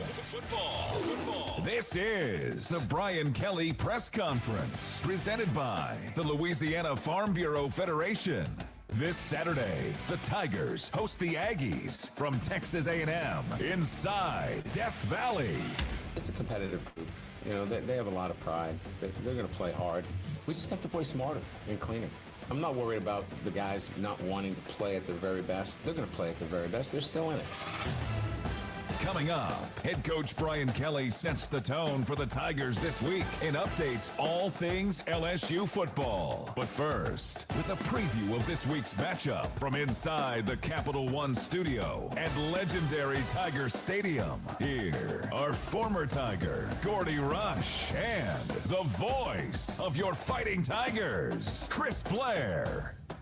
Good Monday morning, Tiger fans. Welcome in for the Brian Kelly press conference. The Tigers coming off a tough loss on the road, suffering their second loss again in SEC play. They will now move on, 5-2 on the year. At 500 in league action, at 2-2, they'll be back home, as we mentioned, against Texas A&M coming in this Saturday. Coming up at 12 noon, we'll head to football operations. Of course, Coach Brian Kelly will discuss the breakdown of Saturday's game and then the story moving forward as they get ready for a very talented Aggie team coming over here, one of the best, at least up to this point, that we've seen in Mike Elko's era. And Gordy Rush going back to Saturday is just a tough game. And, again, not to oversimplify things, but when you look at the final box score, if you were watching the game, go back and see some critical moments throughout the first, second, third, and fourth quarter. You will see there were opportunities to punch it in the end zone. And when all was said and done, Vanderbilt was able to do that. LSU missed on a couple of those opportunities, and they come up short 31-24. And again, not to try to oversimplify it, there's a lot that goes into it. I'm sure Coach will talk about that, but it comes down to this: 9 possessions for the Commodores, 4 touchdowns, a field goal, did have a turnover on downs in the first half.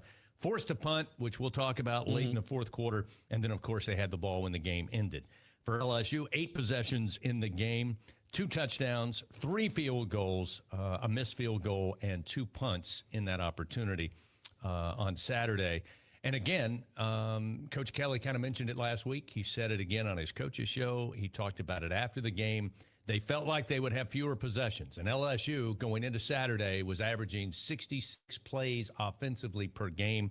I think they came away with, 49, I believe, against Vanderbilt, somewhere in that neighborhood. Close to that, right. So, again, that's kind of where the game was won by Vanderbilt. Yeah, 49 plays short, 325 yards for LSU, where Vanderbilt 67 for 400 yards of total offense. time of possession was 36.5 to 23.5, so almost 2-1 in time of possession. Look, first off, credit Vanderbilt. Vanderbilt played a clean football game. They didn't turn the football over. You mentioned it when they got in the red zone. They made good on their red zone trips down there. And then, as you go into football games, as you've mentioned, you have a identity to who you are, and that's what they wanted, to own the time of possession, and they were huge on third down. And Diego Pavia played an outstanding game. He had 17 carries for a net of 86 yards. He's 14 of 22 passing for 160. And while those numbers are never going to win a Heisman Trophy, I think what he brought to the table and the way that he affected the game was certainly quality of that sort of type of player of the week, right? I mean, not exactly what they needed him to do. Yeah, when you look back at it, and I think we touched on it last week, the biggest concern that I had against a guy like Diego Pavia, and I think we saw it on display Saturday, is that LSU over the season had really done a good job against the quote-unquote dual-threat quarterback. But there's a major difference when you watch the game of Cade Klubnik and even Lenoris Sellers with all that he does rushing the football. And we kind of said, with Sellers, he kind of telegraphs when he's looking to throw and when he's going to run, because he knows he's difficult to get down. Whereas Diego Pavia, no disrespect, I'm not saying he doesn't want to take a hit, but he's going to wait till the very last minute. He'll dance around. He will take, spin. He'll do everything, and he's got the ability to do so. And I think there were times where LSU had the opportunity to get it home, but credit Pavia. He was able to slip away, and not always to run, able to slip away and at least get positive yards sometimes with the arm. But I think the biggest concern coming out of how he was able to be as successful as you pointed out was that once he did decide to run, he was able to just take the middle of the field and do what he does best. And what's interesting is that in the first quarter, LSU really did a good job taking away the Vanderbilt run game. It was the passes to the tight ends, both Spence and Stowers. They had 8 receptions between the two of them for over a half of the yardage that what Pavia did. And so LSU had to adjust to getting out to cover the tight ends. I put the linebackers in particular in sort of limbo. They were in a run pass. And Vanderbilt, I think once LSU made those adjustments, Pavia did a great job of getting the ball to the running backs and then himself taking off. Linebackers had to drop and get in the pass coverage. It opened up some running lanes for their quarterback. One of the things going into this matchup against Vanderbilt is it's a team that really relies on their defensive line. And they've done that all season long. Not necessarily a blitzing team, except sometimes they have an exotic package when they get 3rd and long, 3rd and 11, 3rd and 13. Then they'll dial that up. But for most of the day, even when LSU was on schedule, the inability to kind of protect Garrett, they were rushing 4 most of the day and able to get home occasionally with a delayed blitz. But there were times, even the big Xavier Thomas touchdown, that was Garrett doing a great job just to get enough space and enough time to drop the football off. Then Xavier did the rest. But that was a little bit of a concern because, again, we've seen a lot of teams go away from what they normally do to try to make LSU one-dimensional. Vandy didn't have to do that for most of the day. They didn't do that, and I was really surprised. And through 3 quarters, they gave up a lot of big plays. The Trudez Green touchdown was on a pick play in which a defender, he was in man coverage and got picked off. That was LSU's first touchdown. And then they blitzed, and Nussmeier was able to get out of it. He got the ball to Thomas, who was able to make that big 50-yard play. There were some big plays that LSU was able to make, and what happened as the game wore on, and certainly Tyree Adams getting knocked out of the game as he was injured, and DJ Chester had to come fill in at left tackle. I think it was at that point of the game where the Vanderbilt pressure really did affect LSU in those last 2 series. After finally the defense stopped Vanderbilt, I think in those 2 series, LSU was a negative 10 yards in total offense. And and credit Vanderbilt. There was nothing on film. If you watched all of LSU's games, nobody really had pressured this Garrett Nussmeier, this offense, and gone after Nussmeier a little bit. And Vanderbilt did, and they got after him. And in the last 2 possessions, it really paid dividends. Yeah, there with about 13:30 to go in the 4th quarter. Again, you had an early lead in the game. Then you're playing catch-up because of those opportunities. Vandy cashed in inside the red zone and outside of the red zone, for that matter, getting into the end zone. But you get the 51-yard run by Caden Durham. He's pulled down inside the 5. Suddenly your first down, golden goal.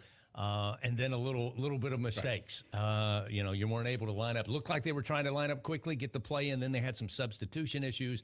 They had to burn their first time out of the second half. Again, that would come to be big later on in the game. But the inability on that particular play, at that point down 10, 31-21, again, woulda, coulda, shoulda. But who knows what happens if suddenly it's a 3-point game with that much time remaining in the fourth quarter. Huge momentum swing. You don't punch it in right there. It's a moral victory for Vanderbilt to stand up there, especially the way that they're moving the football there, for their defense to hold you when you get down to the 1-yard line, and just the way the things happened. It's just not what you want, your LSU, that you have the big play and you have everything rolling for you, and that just goes out of the stadium when you're not able to convert it for a touchdown. And again, it compounded after that. After having to burn that first time out, then you have the penalty, then you're backed up, and what suddenly should have been, first down goal to go around the 1-yard line is suddenly now at the 6, and they have to settle for the field goal. Again, they come up short by the final score of 31-24. And before we take a break, Gordy, one of the bigger concerns, obviously the loss is what's on everybody's mind, but you were without some key players, and that's part of it. It's, next man up. You got to be able to do that. I like the depth overall for this LSU team that we've already seen on display this year, and more than likely we'll have to continue to see. But now you start to look towards this week and beyond, and how long are you going to be without some of these guys who are huge? I mean, I think Whit Weeks, again, his ability to make tackles, but what's also lost is him being the captain, getting everybody in the right position, making sure that all the fits are correct pre-snap, and suddenly you're losing that. And we don't really know. Maybe we'll find out more coming up at noon, how long they're going to be without him. Yeah, I don't know. Whit Weeks was in the boot for that football game, and comparatively, Jamar Butler was not in the boot. He was walking around, so it felt like he was probably in better shape to make it back for the A&M game than Weeks was for him to be walking out there in the boot. But no question, and then not having Weeks and the leadership on the field when you go through the adverse moments of a football game, and you're looking for those leaders. And I kept going. We talked about this during camp. It was Pyburn.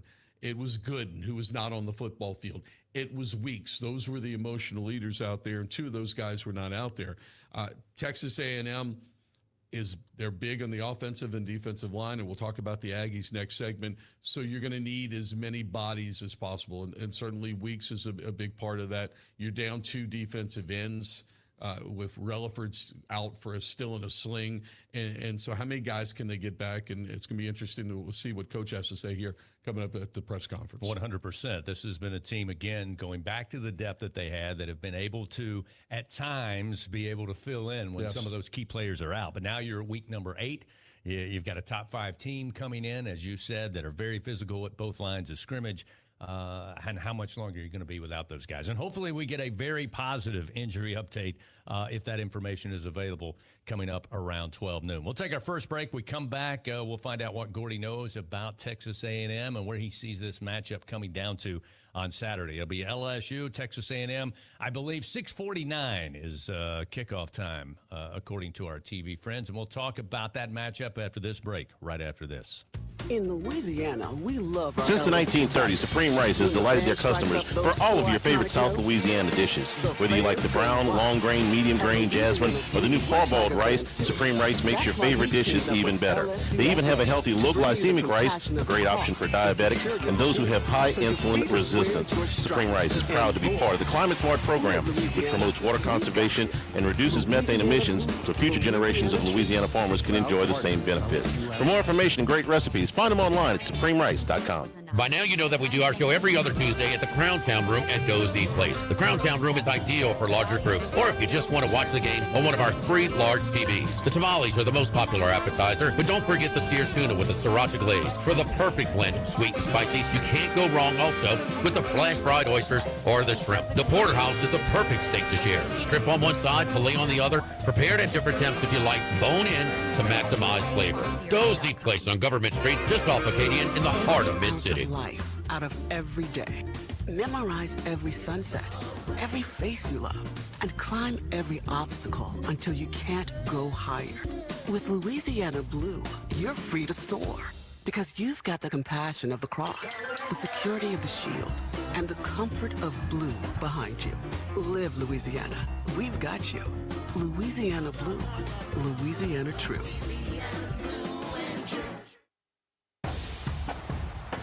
Champions make plays on the field and in life. With LSU Online, you can keep your career moving, earn your degree, and still run your own game plan.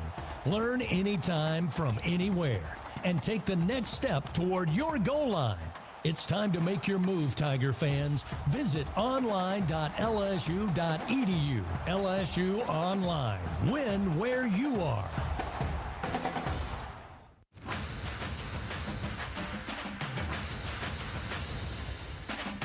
Coming up, Coach Kelly addresses the media on this week's preparation. This is the Brian Kelly Press Conference, presented by the Louisiana Farm Bureau Federation. Here again are Gordy and Chris. This coming Saturday, it will be LSU and Texas A&M, a Saturday night in Death Valley. Again, Texas A&M top 5 team. Right now, the only undefeated team remaining in SEC play. They come off a wild one. They got by Arkansas up in Fayetteville, 45-42, in a game that certainly went back and forth and hung in the balance for the duration of that contest. But this is a team that you kind of talked about, Gordy. Big up front, both defensive and offensive lines.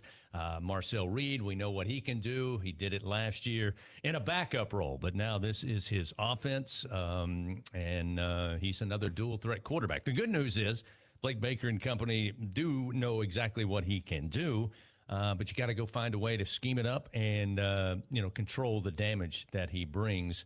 They were going to be without, we believe, Le'Veon Moss, who is a talented running back. Seems like he was playing when Manziel was quarterbacking there. He's been there forever, but he was banged up a couple of games ago, and they expect him to be out at the time a couple of weeks. So we'll wait and see maybe when their injury report comes out. But they're making up for it. They've got a talented sophomore running back that is filled in. And, again, not a lot of weaknesses when you look at this A&M team. Well, I think that's been the story of this A&M team has been how the offense has evolved. Of course, we got Marcel Reed came on in relief and led A&M to victory against LSU. And then he had his ups and downs throughout the remainder of the season and last year. They started off a little sluggish. Well, it was UTSA and Utah State, but the last 3 games, they've really put it together offensively. They're averaging 35 points per game. And I think the story, what's new about Texas A&M, because with Mike Elko, you're expecting a big offensive line, a physical offensive line. With a dual-threat quarterback, you're expecting them to run the football. But they went out in the transfer portal and got 2 outstanding receivers, Mario Craver and then Casey Concepcion came from NC State. Respectively, they're averaging 95 yards and 71 yards per game. And Craver has 4 touchdowns, and Concepcion has 6. So to go with that running game, they're able to stretch the field vertically. They've had a lot of big plays, and so this is a more balanced Texas A&M offense than they were with Reed in the back half of this year. And playing good football as they come into, and you look at their SEC slate. They beat Auburn 16-10. An impressive win at home against Mississippi State, 31-9, I believe, the week after State came off an upset of Arizona State, or a week or two after that. Florida, they separated from Florida, who's still stingy on defense, 34-17. And they got themselves in the shootout against Arkansas and prevailed 45-42. And they were able to do that. And look, Bobby Petrino is very good at calling plays on offense. The Razorbacks gained 500 yards plus of total offense on Texas A&M. That's certainly something Mike Elko wasn't happy about, and something you don't see a whole lot of. But it's been the offense stepping up to match the level of what the defense has been under Mike Elko, and that's been a good story for these Aggies. Yeah, I mean, Mike Elko, is going to be, with his defensive background, you expect him to be a tough defense. And it was interesting after the game, he didn't hold back. He basically said there was nothing, paraphrasing here, nothing even reminiscent of what a Texas A&M defense is supposed to look like in that 45-42 win. But real quickly, Marcel Reed, we talk about what he can do. We saw what he did last year running up and down the field in that win by A&M. But you mentioned those 2 receivers, and I think that's important because don't forget Reed can throw the ball. In fact, he's 7th in the league in SEC games and passing yards per game at 225. In second in passing yards completion in the league, in league games against SEC defenses, with those receivers averaging just under 14 yards per completion. Yeah, more balanced quarterback. He's up from the Nashville area, and I remember Kirk Herbstreit. We were talking about Reed because I believe Reed played at the school his kids were at. Kids go to school as well. He said he can spin it. Don't let the speed fool you, and that this is a more of a running quarterback. He can flat out spin it, and that's why they went to the portal. They got these 2 receivers, and you see much more balance than a year ago. Well, again, expecting a capacity crowd. It should be electric, to say the least. Texas A&M coming in, but a very important game, and I think it's a more important game for LSU. You got 2 losses now. I think a lot of people still believe, rightly so, that in this league this year, there could be a team with 3 losses overall to get into the college football playoffs. So all of that is still on the table. But you've got this incredible team coming in at home. You've got an Arkansas team, as you said, with Coach Petrino, putting points on the board. They haven't had a ton of success wins and losses-wise yet, but LSU is struggling to score, and has all season long against FBS teams. They've yet to put up more than 24 points against an FBS opponent. And then you've got, again, an Arkansas team, then on the road to take on Alabama, Western Kentucky, and then another stingy defense in Oklahoma. So to me, it's kind of like the Tigers have their back against the wall, and this is the game. They got to put it all together. No doubt. They've got to bounce back after this disappointing loss of Vanderbilt. You've got to hold serve at home. And I've talked about this all season long. There's no more any great teams in college football, and there's no more bad teams, right? Yeah. Everybody has resources. We just saw that last weekend with Vanderbilt. Impressive roster that they put together. They had 20 transfer players in there, and they were solid from top to bottom. That's a good SEC football team. Your focus has to be on this week. You have to hold serve on home, considering what's left, and you can't worry about what is left. And that's college football overall. There's upsets happening every week. To me, this is starting to feel like the NFL, where 10-6, Chris, gets you into the playoffs. And it's an adjustment for a lot of fan bases, a lot of people. And what we're used to seeing 12-0 and 11-1 and 10-2 is the only acceptable season in a lot of places. The reality is, a lot of people are thinking like that, and a lot of people have the resources to invest in that. And 9-3 and 8-4 are going to be a heck of a lot more common, and 9-3 might get you into the playoffs. We don't know. Last year, it did not get an SEC team in the playoff. It just seems everything's different this year. So you can't worry about what's next. You have to worry about this week, and that's the only one that matters. Coming up, we'll head over to football operations right around 12 noon, where we are now. Coach Brian Kelly will be joining us in just a moment. Real quickly, Gordy, the interesting thing about this A&M defense, when I took a look at, again, just against SEC opponents with 4 games in league play, they're 7th in the league, allowing 118 yards per rush, which is not an enormous amount. But they're pretty good against the pass. 4th in the SEC, giving up 192 yards through the air. So, again, will there be an opportunity to get some running yards for LSU, and what the challenge will be for this receiving core and Garrett Nussmeier again? Yep. Because when you watch Texas A&M, the reason they're limiting passing attacks is not just on the back end of their defense. It's what they do up front as well. They're elite. They've been elite in their front 7. And Mike Elko, whenever he's been, wherever he's been, at Duke was never known for being elite on defense. And, I remember a couple games. One they played against Notre Dame was a very low-scoring game. And that's his trademark, and that's what they're going to do. They have recruited some and gotten better in the secondary. They're more complete on the defensive side of the football. I haven't broken down the film against Arkansas. I get 500 yards is 500 yards, and Bobby Petrino is very good at calling football plays. So I'm interested to see what that looks like. Look, when you get to a game like this, it's a rivalry game like this, and you mentioned it, LSU's going to come out with their back against the wall. I'm interested to see the way that Garrett is going to respond and bounce back from last week. Again, one of the big factors last week was third down efficiency. Vandy won that battle. A&M slightly better by about 10%. That'll be key in this one. Let's head to football operations. Here is head coach Brian Kelly. Last week, I want to start with, and I think this is important, and our players felt the same way. We really appreciated the support that we got on the road. I mean, if we got into the stadium and our entire side was LSU Tigers. And, that's appreciated. Like when you go into a visiting team, their field, and you're well represented like that. Now, I wish we could have sent them home happy with a victory, certainly. But, those little things, mean a lot.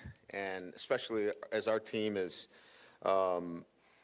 battling, certainly disappointed in the way things went in the loss on Saturday. There's a lot of things you can point out in the game, but it really boils down to kind of what I talked about after the game. It really hasn't changed much after I've watched the film. We had 49 offensive plays, and we needed to be better in scoring zones. We settled for field goals. They got touchdowns. And that ultimately was the difference, other than the fact that, defensively, we needed to get off the field in certain situations. And, that's why the plays were, 49 to 67, 68. You almost had a 20-play differential between the two. But if you really want to take the big picture, I was pleased with a lot of things, but it's the outcomes. Our fan base wants positive outcomes, and I get that. There's nothing that brings a community together better than an LSU victory. And so we clearly understand that. I understand that. Our players, I'm proud of their resolve. I'm proud of going on the road against whether we like it or not, Indiana's number 2 in the country. Whether we like it or not, Vanderbilt's number 10 in the country. These are teams that have earned their rankings, and they're good football teams. They played exceedingly well. I give credit to Vanderbilt. They took care of the football. They have an outstanding quarterback who, on 3 occasions where we hit the call right on some nakeds, he made things happen. And so you got to give credit where credit's due in this situation as well. We're disappointed with the loss, don't get me wrong, and we want to do better for our fan base. We get that. But having said that, there were a lot of things that we can take away from the game that we need to build on. And that's where we are right now, is that we have a great opportunity this weekend in Tiger Stadium, to play the number 3 team in the country. That's exciting. And we believe the way we're moving, if we continue to get better on both sides of the ball, we're prepared to win the game. We believe we can win the game. So, I hope our fan base understands that we're disappointed. We are committed to working to getting better every single day. And we're excited about a great matchup this weekend in Tiger Stadium. Certainly, A&M, outstanding football team. When you look at them, they're defensively, they've got some outstanding players.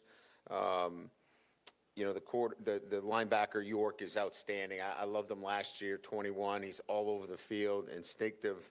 Howell leads the SEC in sacks. He's somebody that you have to know where he is all the time and appropriately plan for him. Offensively, Marcel Reed is doing an incredible job at the quarterback position, taking that over. They've got outstanding backs in Owens and Moss, and very deep and talented with Craver and Concepcion. Outstanding receivers that can do a lot of things with the ball as well. So, very talented team. I think it would be one of the better offensive lines, if not the best offensive line we're going to see this year. But I think overall, our team is excited about this opportunity, and we're going to play well, and we're going to need to beat the number 3 team in the country. So with that, we'll open up to questions. Coach, you talked about just the lack of execution in those goal line situations. Do you feel like after going back and watching the film, this is an execution thing, or is it more of a mentality/attitude when you get inside the 5-yard line? Well, which one do you want me to bring up? I can bring up the one where we have a false start penalty, or we have a wide open touchdown. We've seen that happen so many times in this game. Unfortunately, it was a timely error in that situation, that caused us. cost us, 4 points in that situation, right? I think in each one of them is a little bit different. I think if we had to impact, another third down situation where it was all-out blitz, that, we could have certainly tapped down the routes and gotten the ball out a little bit quicker. But there's no major issues as much as at that time, at that crucial time with 49 plays, they're magnified if there's any errors at all, at all. And that's what this game came down to. And I mentioned it many times. It's like playing a triple option team. You don't get many possessions. We had 5 possessions going into the fourth quarter. And so when you have limited possessions, those errors are magnified by 10. Coach, I've heard some former players and others say there's a lack of physicality on this football team, in particular on the offensive side of the ball. Are you seeing that? Well, I think we need to be more physical. I think there's always the need for physicality, right? How you play this game really is about who you are.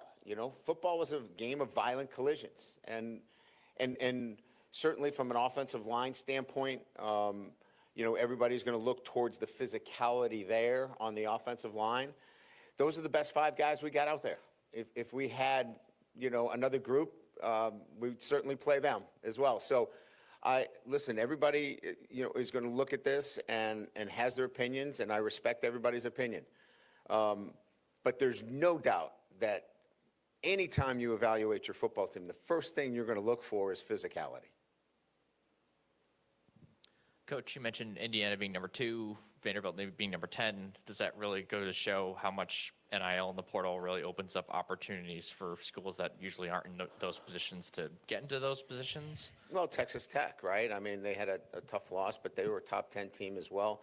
Look, I don't think that I'm saying anything that's different than what's being talked about throughout the country. Look, it's a competitive scenario each and every week. Look at the SEC last week. Were there any blowouts? I mean, I don't know that there were. I mean, Texas and Kentucky went to overtime. Arkansas put up over 40 points. Georgia, Ole Miss was a track meet. Auburn, I think, goes to overtime as well. I mean, it's a tough league. It's competitive each and every week. There's no layups. And so why is that? Well, there's an investment, and that investment piece is revenue sharing.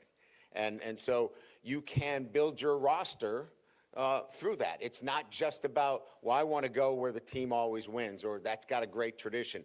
Teams that are building their tradition are building it with, certainly the ability to help their student athletes as well. So that's part of it. But, still player development's important. Getting better each and every week and having the best version of your football team is important as well.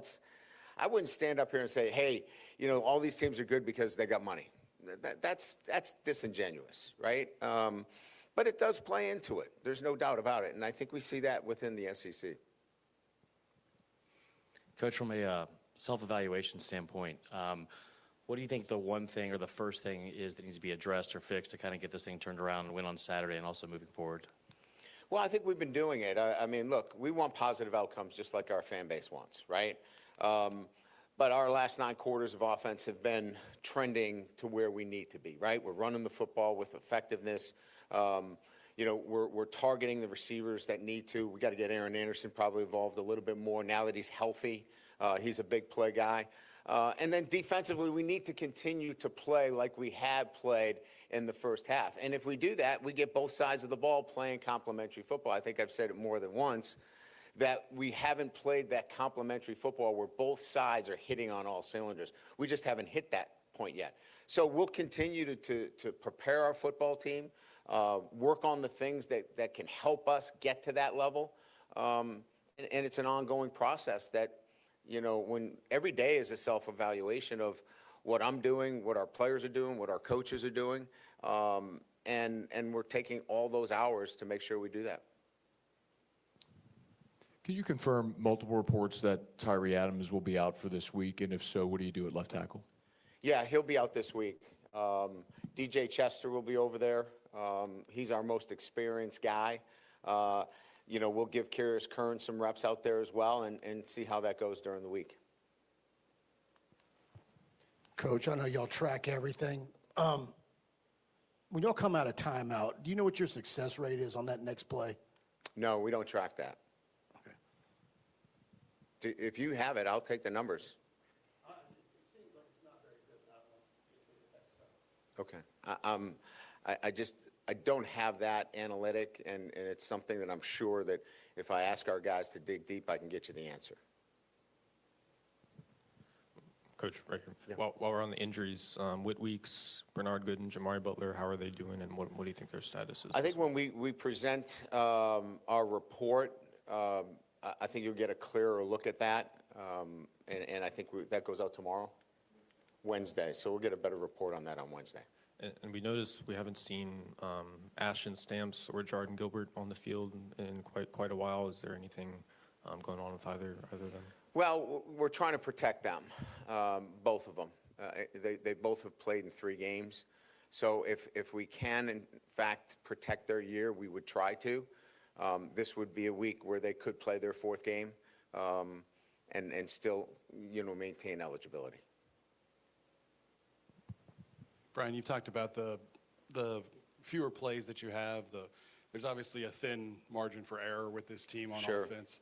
How much, I guess, then does it become important for you to really strip down what you're doing, who's calling it, the installation of those plays from the top down? Is that something that would benefit a team like this? Yeah, we started doing that about 3 weeks ago. I think right after the Ole Miss game, I talked to Coach Sloan and said, and Coach Hankton, look, we need to shorten this inventory and be better at the things that have been highly efficient for us. So I think we went into that process about 3 weeks ago through the bye week, and I think it's proved to be effective for us. So, yeah, I would agree with you, and I think we've shown that, offensively, that's where we're heading. There hasn't been a 2-loss SEC champion since, I think, LSU in 2007. Did your conversation about goals for your team change now that you've got your 2nd conference loss? No. What we've talked about is the excitement of this opportunity that we have this week to go 1-0, and that 1-0 is against the number 3 ranked team in the country. So, look, this is about the history and tradition of LSU football. You get these matchups at home; they're exciting, and we're looking forward to just the focus on playing our best when our best is needed against a great opponent in A&M in Tiger Stadium. Coach, Harlan Berry had a good game, kind of a season high in carries and yards, everything like that. What have you seen from him from a development standpoint throughout his freshman year? Yeah, I think he's coming along the way we'd expect a true freshman to come along. I think he's earned more and more trust as the season has gone on. He's had more carries, has been involved in pass situations, pass protections, done a nice job there. So I think he's right on track in terms of where he's going and influencing, the football game as he did this past Saturday.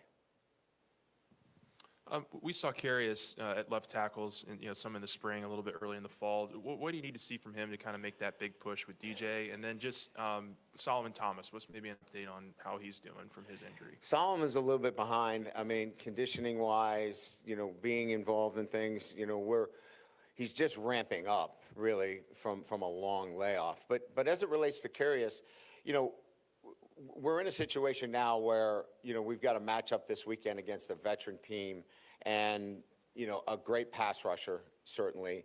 And Carius is coming on. But to throw a true freshman in there, I don't want to put him in that situation. I could see him playing, but I prefer to play a guy that's had a lot of experience at that position. And knowing that whoever's at that position with number 9, you've got to help. You got to get somebody that chips. You got to put a tight end over there, elongate the pocket. You've got to do a lot of things in the pass game to help whoever's playing over there. Coach, Garrett Nussmeier obviously loves LSU. He wants to do well. Seemed like he was very. Everybody that's here wants to do well and loves LSU.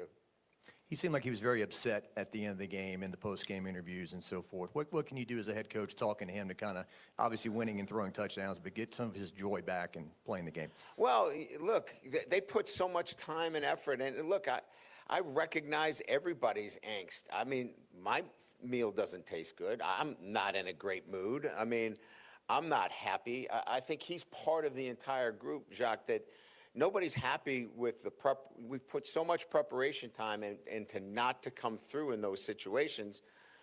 The guys are angry and they're frustrated.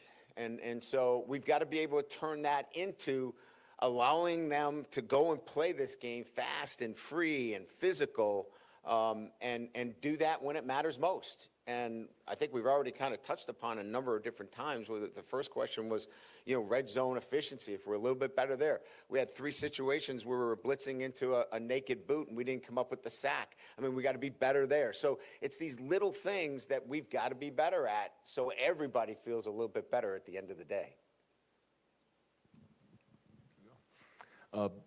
Billy Napier was fired on Sunday. I think it's 11 coaches now. Maybe do you have a thought on Billy being fired and what seems to be a growing trend in college football of letting coaches go earlier? I've been 35 years in this business, 35. And, it's ever changing. The stakes are high. The passion is great. I don't know that it surprises me, but look, it's the nature of the business that we're in. It's like I said earlier, it brings communities together. It brings states together. It brings so much hope, right? And so when there's that much at stake, things like that do occur. But I got to be honest with you, I can't take time to think about those things. I have to think about not making mistakes in the red zone and making sure that we do a good job staying on the upfield shoulder of the quarterback when we blitz off the edge into a naked boot. I got to think about those things and helping our coaches keep coaching and teaching that. And so I'm not trying to play off your question, but the reality of it is that if I take a global view on all these things all day, I wouldn't get my job done. And some are saying that I'm not getting it done now. I get that, right? And I get the criticism that comes with that. But we are working hard every single day to get our football team better. Yeah, every institution has their own reasons. I don't know, certainly what the reasons were. I like him as a colleague. I think he's professional. I think he's smart. But each institution has their own reasons for why they make those decisions, and I'm not privy to them. Brian, I know you and Austin are on all the comms. Is there any advantage to getting you involved in game day play calling, or does that muddy the waters and the real work is done Sunday through Friday? Yeah, it's a fair question. And for me, I can tell you that my involvement is much more in the game plan preparation. Play calling is an art and a science. It's both, right? And if you start getting involved in that too much, it does, in my opinion, over my career, it's not the best thing. Now I can veto things, and I do have suggestions, and I think that those are things that I'll continue to have. Believe me, I'm on both sides of the ball in special teams. I'm hearing it, listening to it. I have veto power, and I think from my perspective, that's the best place for me. I don't want to put words into your mouth, but earlier in the season you did mention with DJ Chester moving at different positions, maybe it was a little bit unfair to his development, having to learn so many different things. You mentioning earlier he's going to be at left tackle. Is that more of just a, like you mentioned, experience? Is there options elsewhere? I mean, I guess just in terms of left tackle with DJ Chester, is that just you feel like the best fit for him right now? Well, that's the best fit for us as 5, for the 5 guys that we're going to put out there. That's our best situation. Moving Josh over there is not going to do it for us. DJ's played a full game there at tackle already this year. As you know, he played the entire Florida game. Based upon that, and he virtually played the entire game against Vanderbilt, other than the first 12 plays. He had one stumble where his foot got caught in the ground on the turf, and we had a sack that was given up. But by and large, he did what was expected of him. And I have confidence that he can go out there and do the job. Like I said, they've got an outstanding pass rusher over there. 9 or 50 is pretty good, too. We'll have to help. We'll have to do some things to get the ball out quickly. But I feel like if we do that, we've got a guy that's played a lot of football. You mentioned those naked boots a couple of times facing Marcel Reed this week. I'm just curious, what could you have done in that situation with the corner coverage that you have and it being, really good this year? I guess, are safeties more involved in that situation, or is it simply that guy's got to get home? Well, there were 2 different situations. Twice we blitzed the corner, and the corner came too shallow underneath. We made the correction. We blitzed him again. He did a nice job of staying on the upfield shoulder. The other time we blitzed an outside backer, and they were too shallow. So, each one of them, it's not one player. Like if it was one player, we'd put him on the bench. We just need to be more consistent across the board, and not just on offense, but defense as well. I guess I have another defensive question for you, too. Without Witt and Bernard on the field this past weekend, do you feel like the unit as a whole missed a little bit of that speed, instinct, and just energy that they bring, game to game? And if they can't go this weekend, how do you, within the next 5 days, how do you sort of get some of that back? Yeah, it's a great question. I think we felt like maybe we lost a little bit of that energy that had been apparent with our group. So you can imagine that's the first thing that I addressed on Sunday. How, if they don't play, where is it coming from? We had a couple of guys come and speak to the team right after the game from the defensive side of the ball, speaking on that in particular. So they're aware of it. We know that we have to have that kind of energy on defense to play the kind of defense we need to play. All right, thank you. Coach Brian Kelly with this week's press conference as LSU gets ready to take on the Aggies of Texas A&M coming up Saturday, again with kickoff set for 6:49 inside Tiger Stadium. We'll get some final news and notes and wrap it up after this. What a matchup we've got, folks. Sammy's Grill on Highland Road since 1988. A hometown favorite for tailgating and watching LSU games in a casual atmosphere with the friendliest service. We're now bowling crabs at Sammy's. Every Tuesday, Wednesday, Thursday, starting at 5 p.m. And on Friday, Saturday, Sunday, starting at noon. Sammy serves a wide mix of authentic Louisiana food prepared to order with the best ingredients available. Fresh Louisiana seafood, Cajun favorites, burgers, and po' boys, all built from scratch. Our kids' menu and popular appetizers are sure to please the pickiest of eaters. Sammy's Grill on Highland Road near Starring since 1988. This is Charles Hanniger for Coastal Capital Advisors, your full-service financial planners. When it comes to retirement, there are no 2 situations alike. So Coastal Capital Advisors will work with you, your business partners, your legal team, and tax professionals to make sure those goals are achieved. Coastal Capital Advisors will work for you. I know, because they work for me. For more information, contact Philip Fontenot and his great staff at 337-981-1376 or online at coastalcapitaladv.com. Advisory services provided by New Age Advisors, LLC, doing business as Coastal Capital Advisors as a registered investment advisor. Securities offered through New Edge Securities, Inc., member FINRA, SIPC. Hear that? That's the sound of your life. Perfectly imperfect. Beating in rhythm to the world you've created. But every time you drive after drinking, the music gets drowned out. Your life sounds pretty great. Don't let a buzz ruin it. Buzz driving is drunk driving. Don't drive buzzed. A message from NHTSA and the Ad Council. For him, it wasn't the cancer that almost took his life. It was an infection his body wasn't strong enough to fight. Antibiotic resistance is a global crisis, targeting those who are already vulnerable and claiming over 1 million lives each year. But an LSU discovery is changing the game. Our unique biotech starves bacteria, stops growth, and gives the body a chance to heal. Because behind every breakthrough is a life worth saving. That's a wrap on this week's Brian Kelly press conference, presented by the Louisiana Farm Bureau Federation. For last-minute news and notes, once again, here is Chris Blair.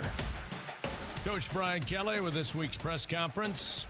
Coming up on Thursday, we'll get a chance to visit with him at TJ Ribs for the Brian Kelly Show, presented by Our Lady of the Lake Health. It'll all start at 7 o'clock on Thursday, then Saturday, LSU, Texas.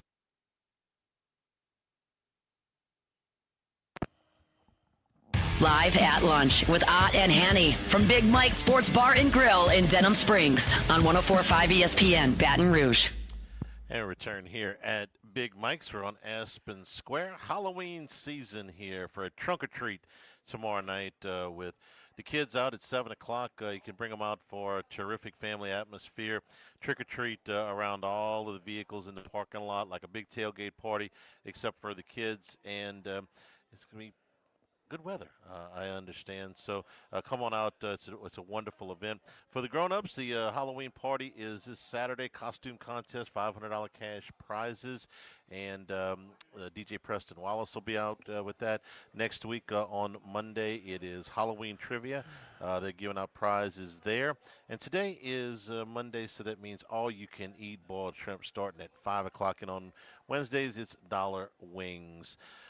Well, Kelly's press conference, pretty straightforward. I thought today the appreciation of the fans that were up there, understands why they're disappointed, etc. The comments about the offensive line. He says he feels like he's got his best offensive line out there. He says he respects everybody's opinion and that they need to be more physical, but he thinks he's got the best 5 guys out there. I don't.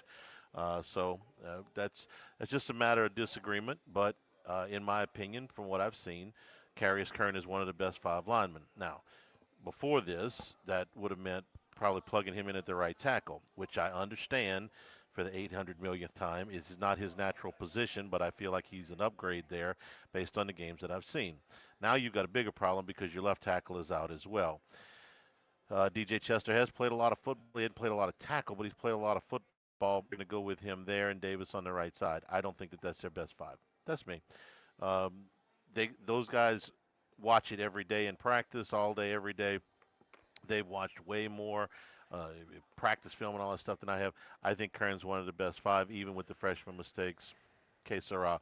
I was glad somebody asked me about Solomon Thomas because I was wondering myself. Not that I expected him to be ready to play. Freshman offensive lineman, it's tough enough to get in there and get them ramped up in a hurry. Missing all of August camp is a really tough thing. So this is who this is the group that they got. And like I said, I think they got one guy in there that's not the right one, but that's just me. Cassius Howell is a big problem. 8.5 sacks, leads the Southeastern Conference. By the way, LSU's leader has 2. The defense has been pretty sound, but they have not rushed the passer at a huge rate.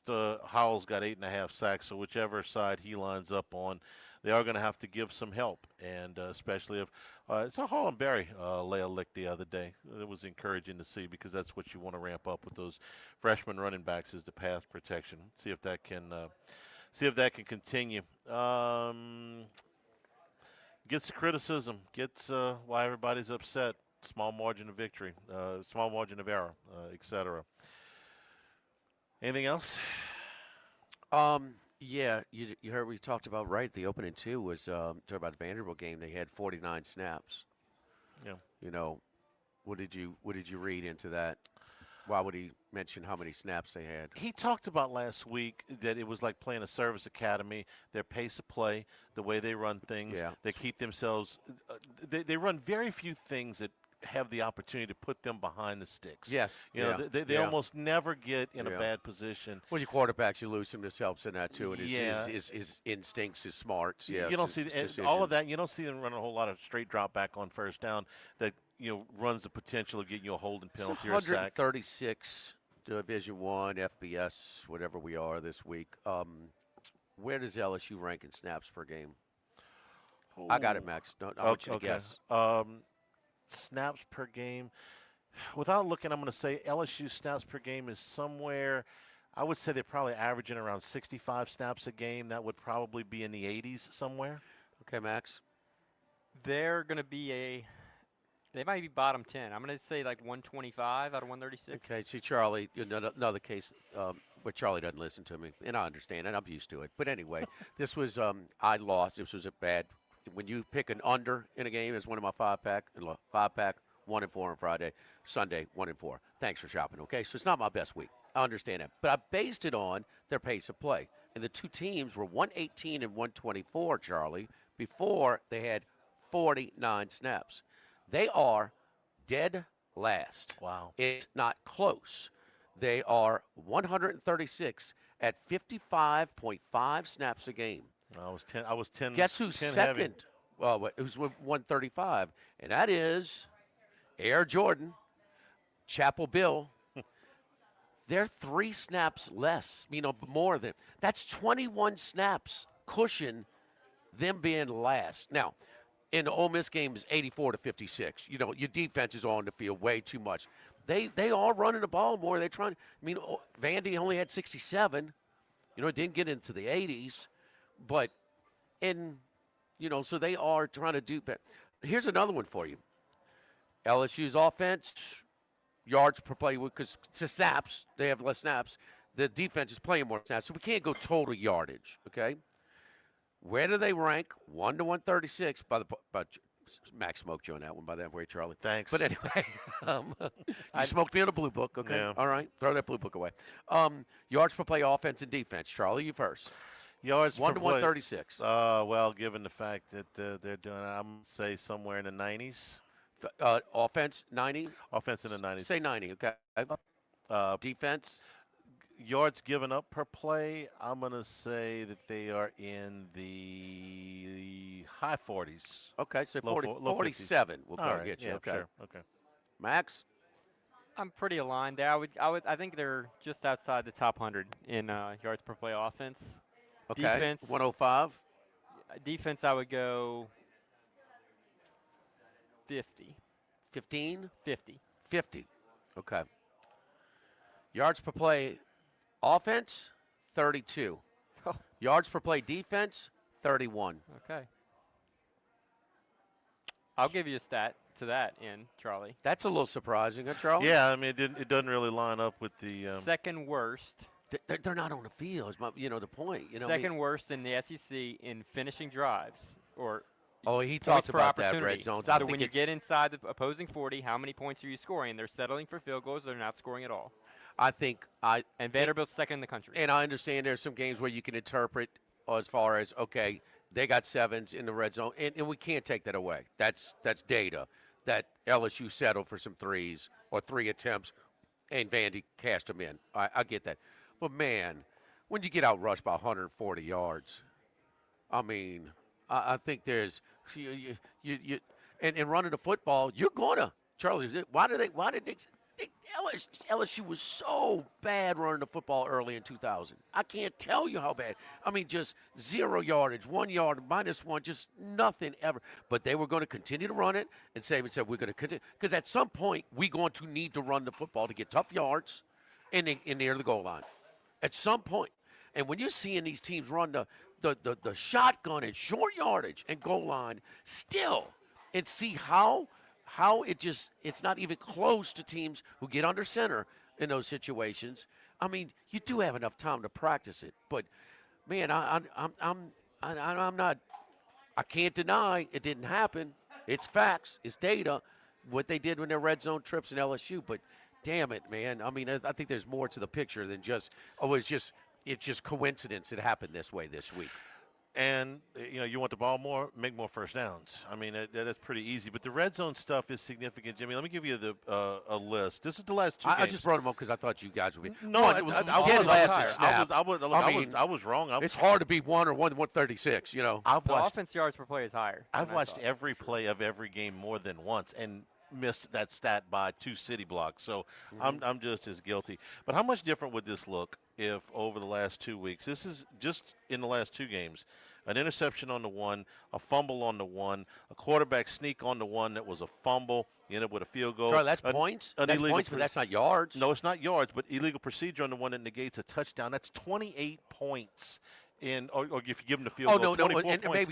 maybe that's because here we are again in the red zone. It's not turnovers, right? But so I could see for Kelly's and then actually there were turnovers. Well, in the how South Carolina do you game. not finish drives? Because you can't run the ball. Because you can't run it. Because you don't get under center. That damn sequence again. It's physics, huh? Sometimes get in the mind of your opponent. When we're talking strategy, I always want to you're playing defense, and they're at the 1 yard line. Or it's 4th and 1. Do you want them under center or in the shotgun? I want them under. They want you in the shotgun. Exactly. Yeah. Exactly. It gives you more time to penetrate, man. I mean, the poor kid Mensa just gave the ball to the guy in his hand. He's getting hit before he can even get the ball. It leads to, a 100-yard pick. Scoop and score. I mean, you just can't do that, man. Maybe we're the dummies, because I scream at this, and I know you guys do too. If you're not good at taking the ball from center, then damn it, start practicing it. And then I watched the Chicago Bears yesterday, and Caleb Williams still can't take a ball from center. I watched Notre Dame get under center. They rushed for over 300. Well, good. And I watched Kirby's team run. How many they rushed for? Yeah. Against Ole Miss. So damn it, I just said this a million times. Make it a point. Okay, these are the most important plays of the game. I just read you 6, okay, from the last 2 weeks. If you turn around 4 of those 6, these 2 games feel a hell of a lot different. They might even won the damn game. What about? Who would you think? Ogeron might be more of a line of scrimmage guy? Did we not watch in Missouri? Jaden Daniels from how many snaps did they take in the shotgun from the 1-yard line in Columbia that year? Oh, that day he got just pulverized physically. Okay, but they couldn't. Get under center. I mean, the center can go to the workouts 20 minutes before the quarterback works out with the receivers 365 days a year and take snaps. It's you remember what used to happen when the quarterback would get hurt and the backup quarterback had a few minutes while they got him off the field to go in the game. What would he do? He'd go take snaps. Yes. Yeah, he'd go take snaps on the sidelines. They're just right. That's not what we do. Okay, well, fine, but those plays where those 3rd and 1, 4th and 1, 3rd and 1, 3rd and goal, 4th and goal, those are the most important plays of the game. Every week, they're the most important plays of the game. You can anticipate those being the most important plays of the game. Now the farthest off was Max 105 to 32. Yeah, that was bad. 105 to 32. I wonder bring if it you up take, because it obviously surprised me I wonder as if well. you take out FCS game because they had a lot of yardage against Southeastern. So that's probably skewed that a little bit. But everybody has FCS opponents these days, so. We'll see. He did. They are looking for a.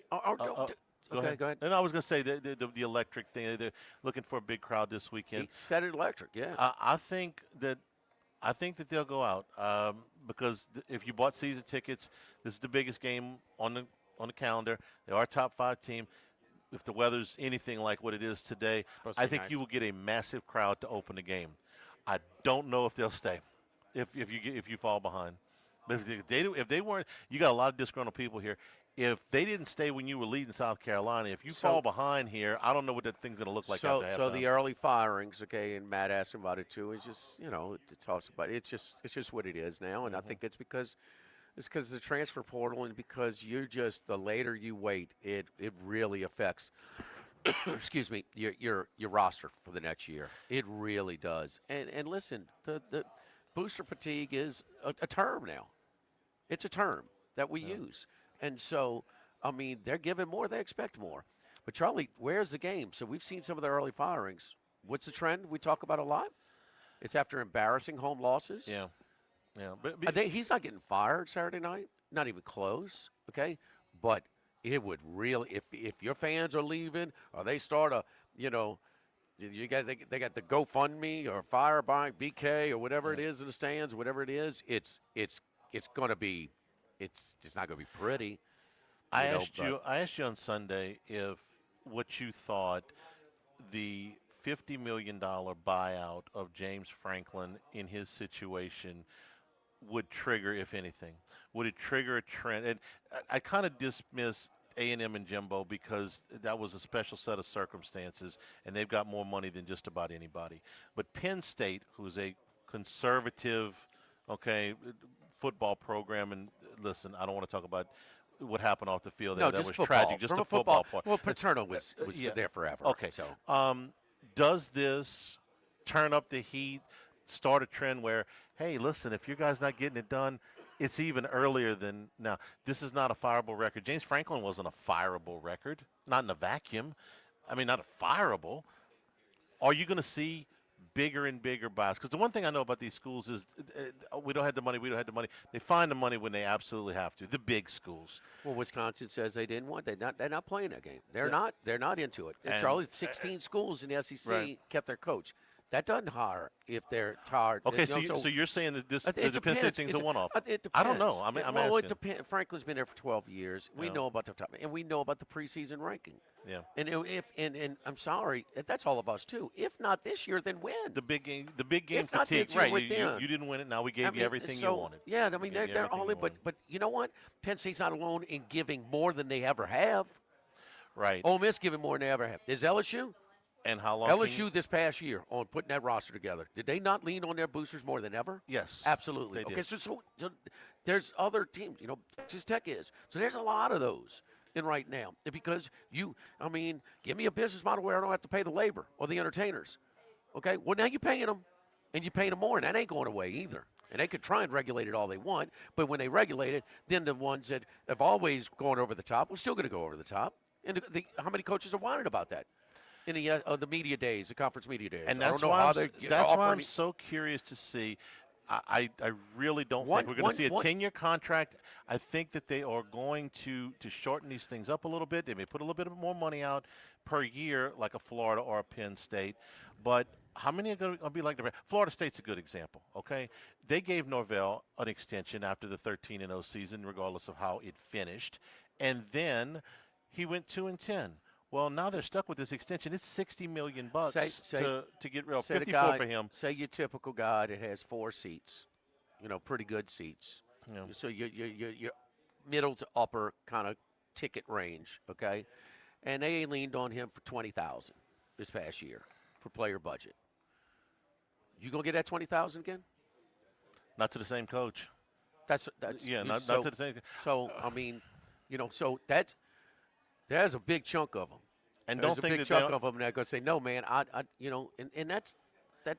And I'm not that's even real. necessarily talking about here, but it's no. I'm not. Not only I'm not going to give you 20,000 for this coach. I'll give you 30 for the next one, though. A colleague of mine who knows the inner workings in at LSU as well, as far as just they're not LSU's not writing that check. LSU's not getting. He says all it takes is one booster. Now, we can get into the one, but do you have a handful of boosters who are willing to put their money where their mouth is? And then you ain't going to the hiring's not going to be cheap.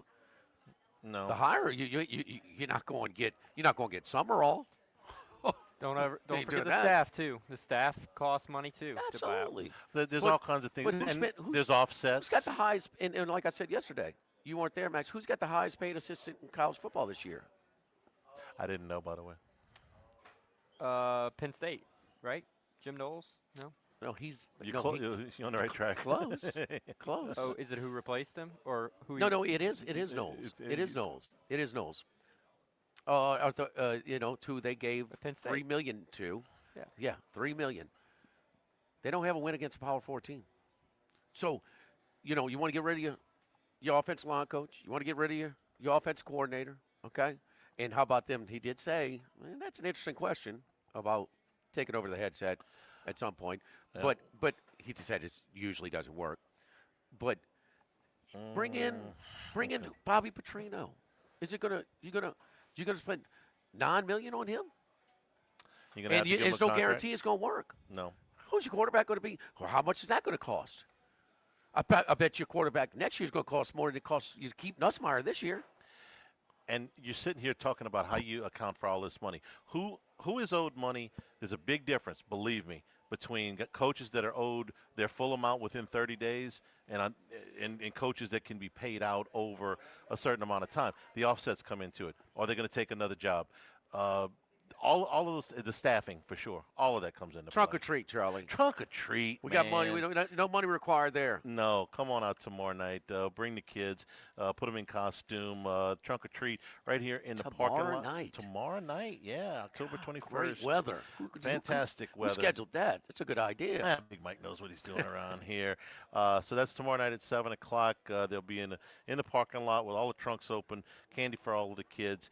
Halloween party, costume contest this Saturday night. $500 cash prize for the best costumes here at Big Mike's. Halloween trivia next Monday at 6:30. And it's Monday night, so it is all-you-can-eat ball shrimp. Dollar wings on Wednesday night here at Big Mike's. Back to wrap it up here live at Big Mike's, live at lunch 104.5 ESPN Baton Rouge. Live at lunch. 1950 Phil's Oyster Bar started on Government Street, then Gus Piazza took over in the 70s, and now his son Anthony has taken it to another level at the current location in South Dallas. It's all. Whenever you're ready. It's rolling. This is Charles Hannigrove. Join us for the Tuesday edition of Live at Lunch from Mike Anderson Seafood, Wesley at Nicholson. Andy Esco joins us from Las Vegas. Greg Bowser on the Tigers, and we do first class, second class, no class. Mike Anderson Seafood, Wesley at Nicholson, 11 a.m. Tuesday on 104.5 ESPN Baton Rouge. They love. If you've got a hunting camp, a boat, or an RV that has been difficult to insure, we want you to look again. For owners or renters, the Morris Insurance Group can help you all the way to the duck camp or the fishing boat. We also have policies on coastal properties, including flood insurance to let owners protect themselves in the event of damage. For your camps, boats and trailers, four-wheelers, ATVs, and tractors, get a quote today at morris-ig.com or call 225-201-0007. Do you know what you would do if you were in a car wreck? It's easy to panic when you or someone you care about is hurt in an accident. Who will pay the medical bills? Who will pay the car repair? Who will deal with the insurance companies for you? Protect your rights. You need someone you can trust. Call the law offices of O.C. Brown at 343-1111. The law offices of O.C. Brown will handle everything for you. 343-1111 or online at ocbrown.com. We want to be your law firm for a lifetime.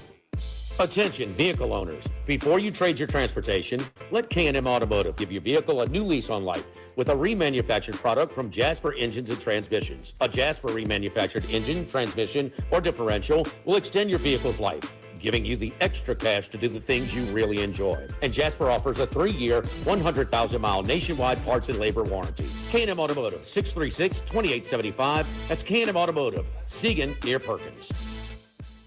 When it comes to celebrating life, there's no better place than Ruffino's. With locations in Baton Rouge and Lafayette, Ruffino's is a steak, seafood, and Italian-inspired restaurant that focuses on the celebration of life, regardless of the occasion. Whether it's the food they serve or the service they provide, their goal is to ensure a remarkable experience for their guests that is always remembered. To view our menu, visit ruffinosrestaurant.com. Ruffino's, where Louisiana comes to celebrate life. Running a business can be difficult enough without the right relationship with your bank. With United Community Bank's local business bankers, you're not just a number, you're a partner. Contact Heath Meir, Nicole Glover, Hunter Creed, David Campbell, or David Henry to discuss how we can help your business today. United Community Bank, the local way to bank big. Locations from Baton Rouge to Golden Meadow. We've been serving the people of Southern Louisiana for over 60 years. United Community Bank, member FDIC, equal housing lender.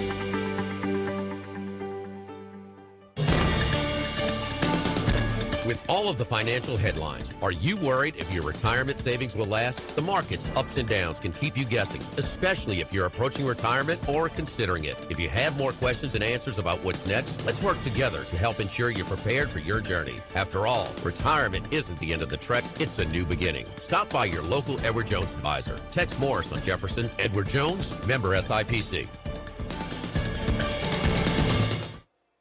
Get the 104.5 ESPN Baton Rouge mobile app powered by Bayou Ford and tap the microphone icon to send us your thoughts in an audio message. Your message could be played on air. Find our app in the Apple or Google Play Store. For direct links, visit 1045ESPN.com.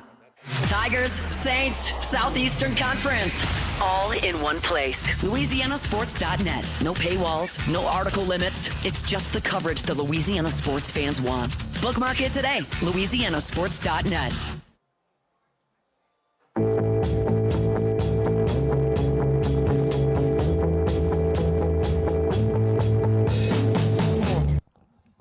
Live at lunch with Ott and Hanny from Big Mike's Sports Bar and Grill in Denham Springs on 104.5 ESPN Baton Rouge. Hey, did you you send that joint thank you note for us yesterday? That apology note yesterday from us, me and you, we both had to sign it to Spencer Rattler for bragging on him for not turning the ball over all year. That's BS. He's rubbing off on us. I mean, you know. He wasn't at the show yesterday. We did this all by ourselves. But all of us, me, you, Dello, Rowe, all singing his praises. He's only turned the ball over one time all year. You know, he's protecting the football. No. We need to apologize for that, you know, because obviously this was our fault. Won't happen again. No. Four It was his turnovers. worst. This is his worst start By a lot. Yeah, By a this lot. is his worst start. Four turnovers and 4 sacks, 3 picks and a fumble. And the Saints fall yesterday 26-14. People are so upset over here around about LSU. They don't have time to be upset about the Saints this week, I guess. We'll get into a little bit more of that tomorrow. Although if you watched the NFL yesterday. Against what worst team in the NFL going in, yards per play defense? Was it really? Chicago? Oh, gosh. Worst. And you need to take that yard per play thing and put it away. I'm not getting it good. Well, it's a more accurate depiction because when you're taking less snaps. And know, being 136, we got to go to a better one to see. I'm joking because I don't anticipate it well, is why. I mean, we think LSU's defense is better than their offense by a lot, huh? Yeah. But that time of possession, that number of plays, whatever you want to, however you want to account for it, they've given up more than what you would think in the last couple of weeks. And listen, I watched South Carolina again. I was right on them. They're not that strong. And I mean, the better offense is the team had, what Ole Miss had the ball on the field forever. And I thought they made some plays against them. The end. Ole Miss punted 4 times. Vandy punted twice. Yeah, they did punt more, and not until the fourth quarter on Vanderbilt. Thanks to the folks here at Big Mike. If you want to under, should get your punts before the fourth quarter? Yes, is that a good? It is. Okay, I'm new at this. Was out on I'm new at this. I'm sorry. Trunk or treat tomorrow night at I'll 7 be trunk or o'clock. treating. Halloween party this Saturday. DJ Preston Wallace, $500 costume contest. Move over, kid. Halloween trivia next Monday night. Line dancing every Wednesday night. Dollar Wings on Wednesdays. All you can eat ball shrimp on Mondays, and the best happy hour anywhere from 3 to 7 weekdays and at 11 a.m. Thanks, all Jordan. day on Sunday. Thanks to everybody. Stay tuned for Hunt. He's in a great mood. 104.5 ESPN Baton Rouge. Live at lunch.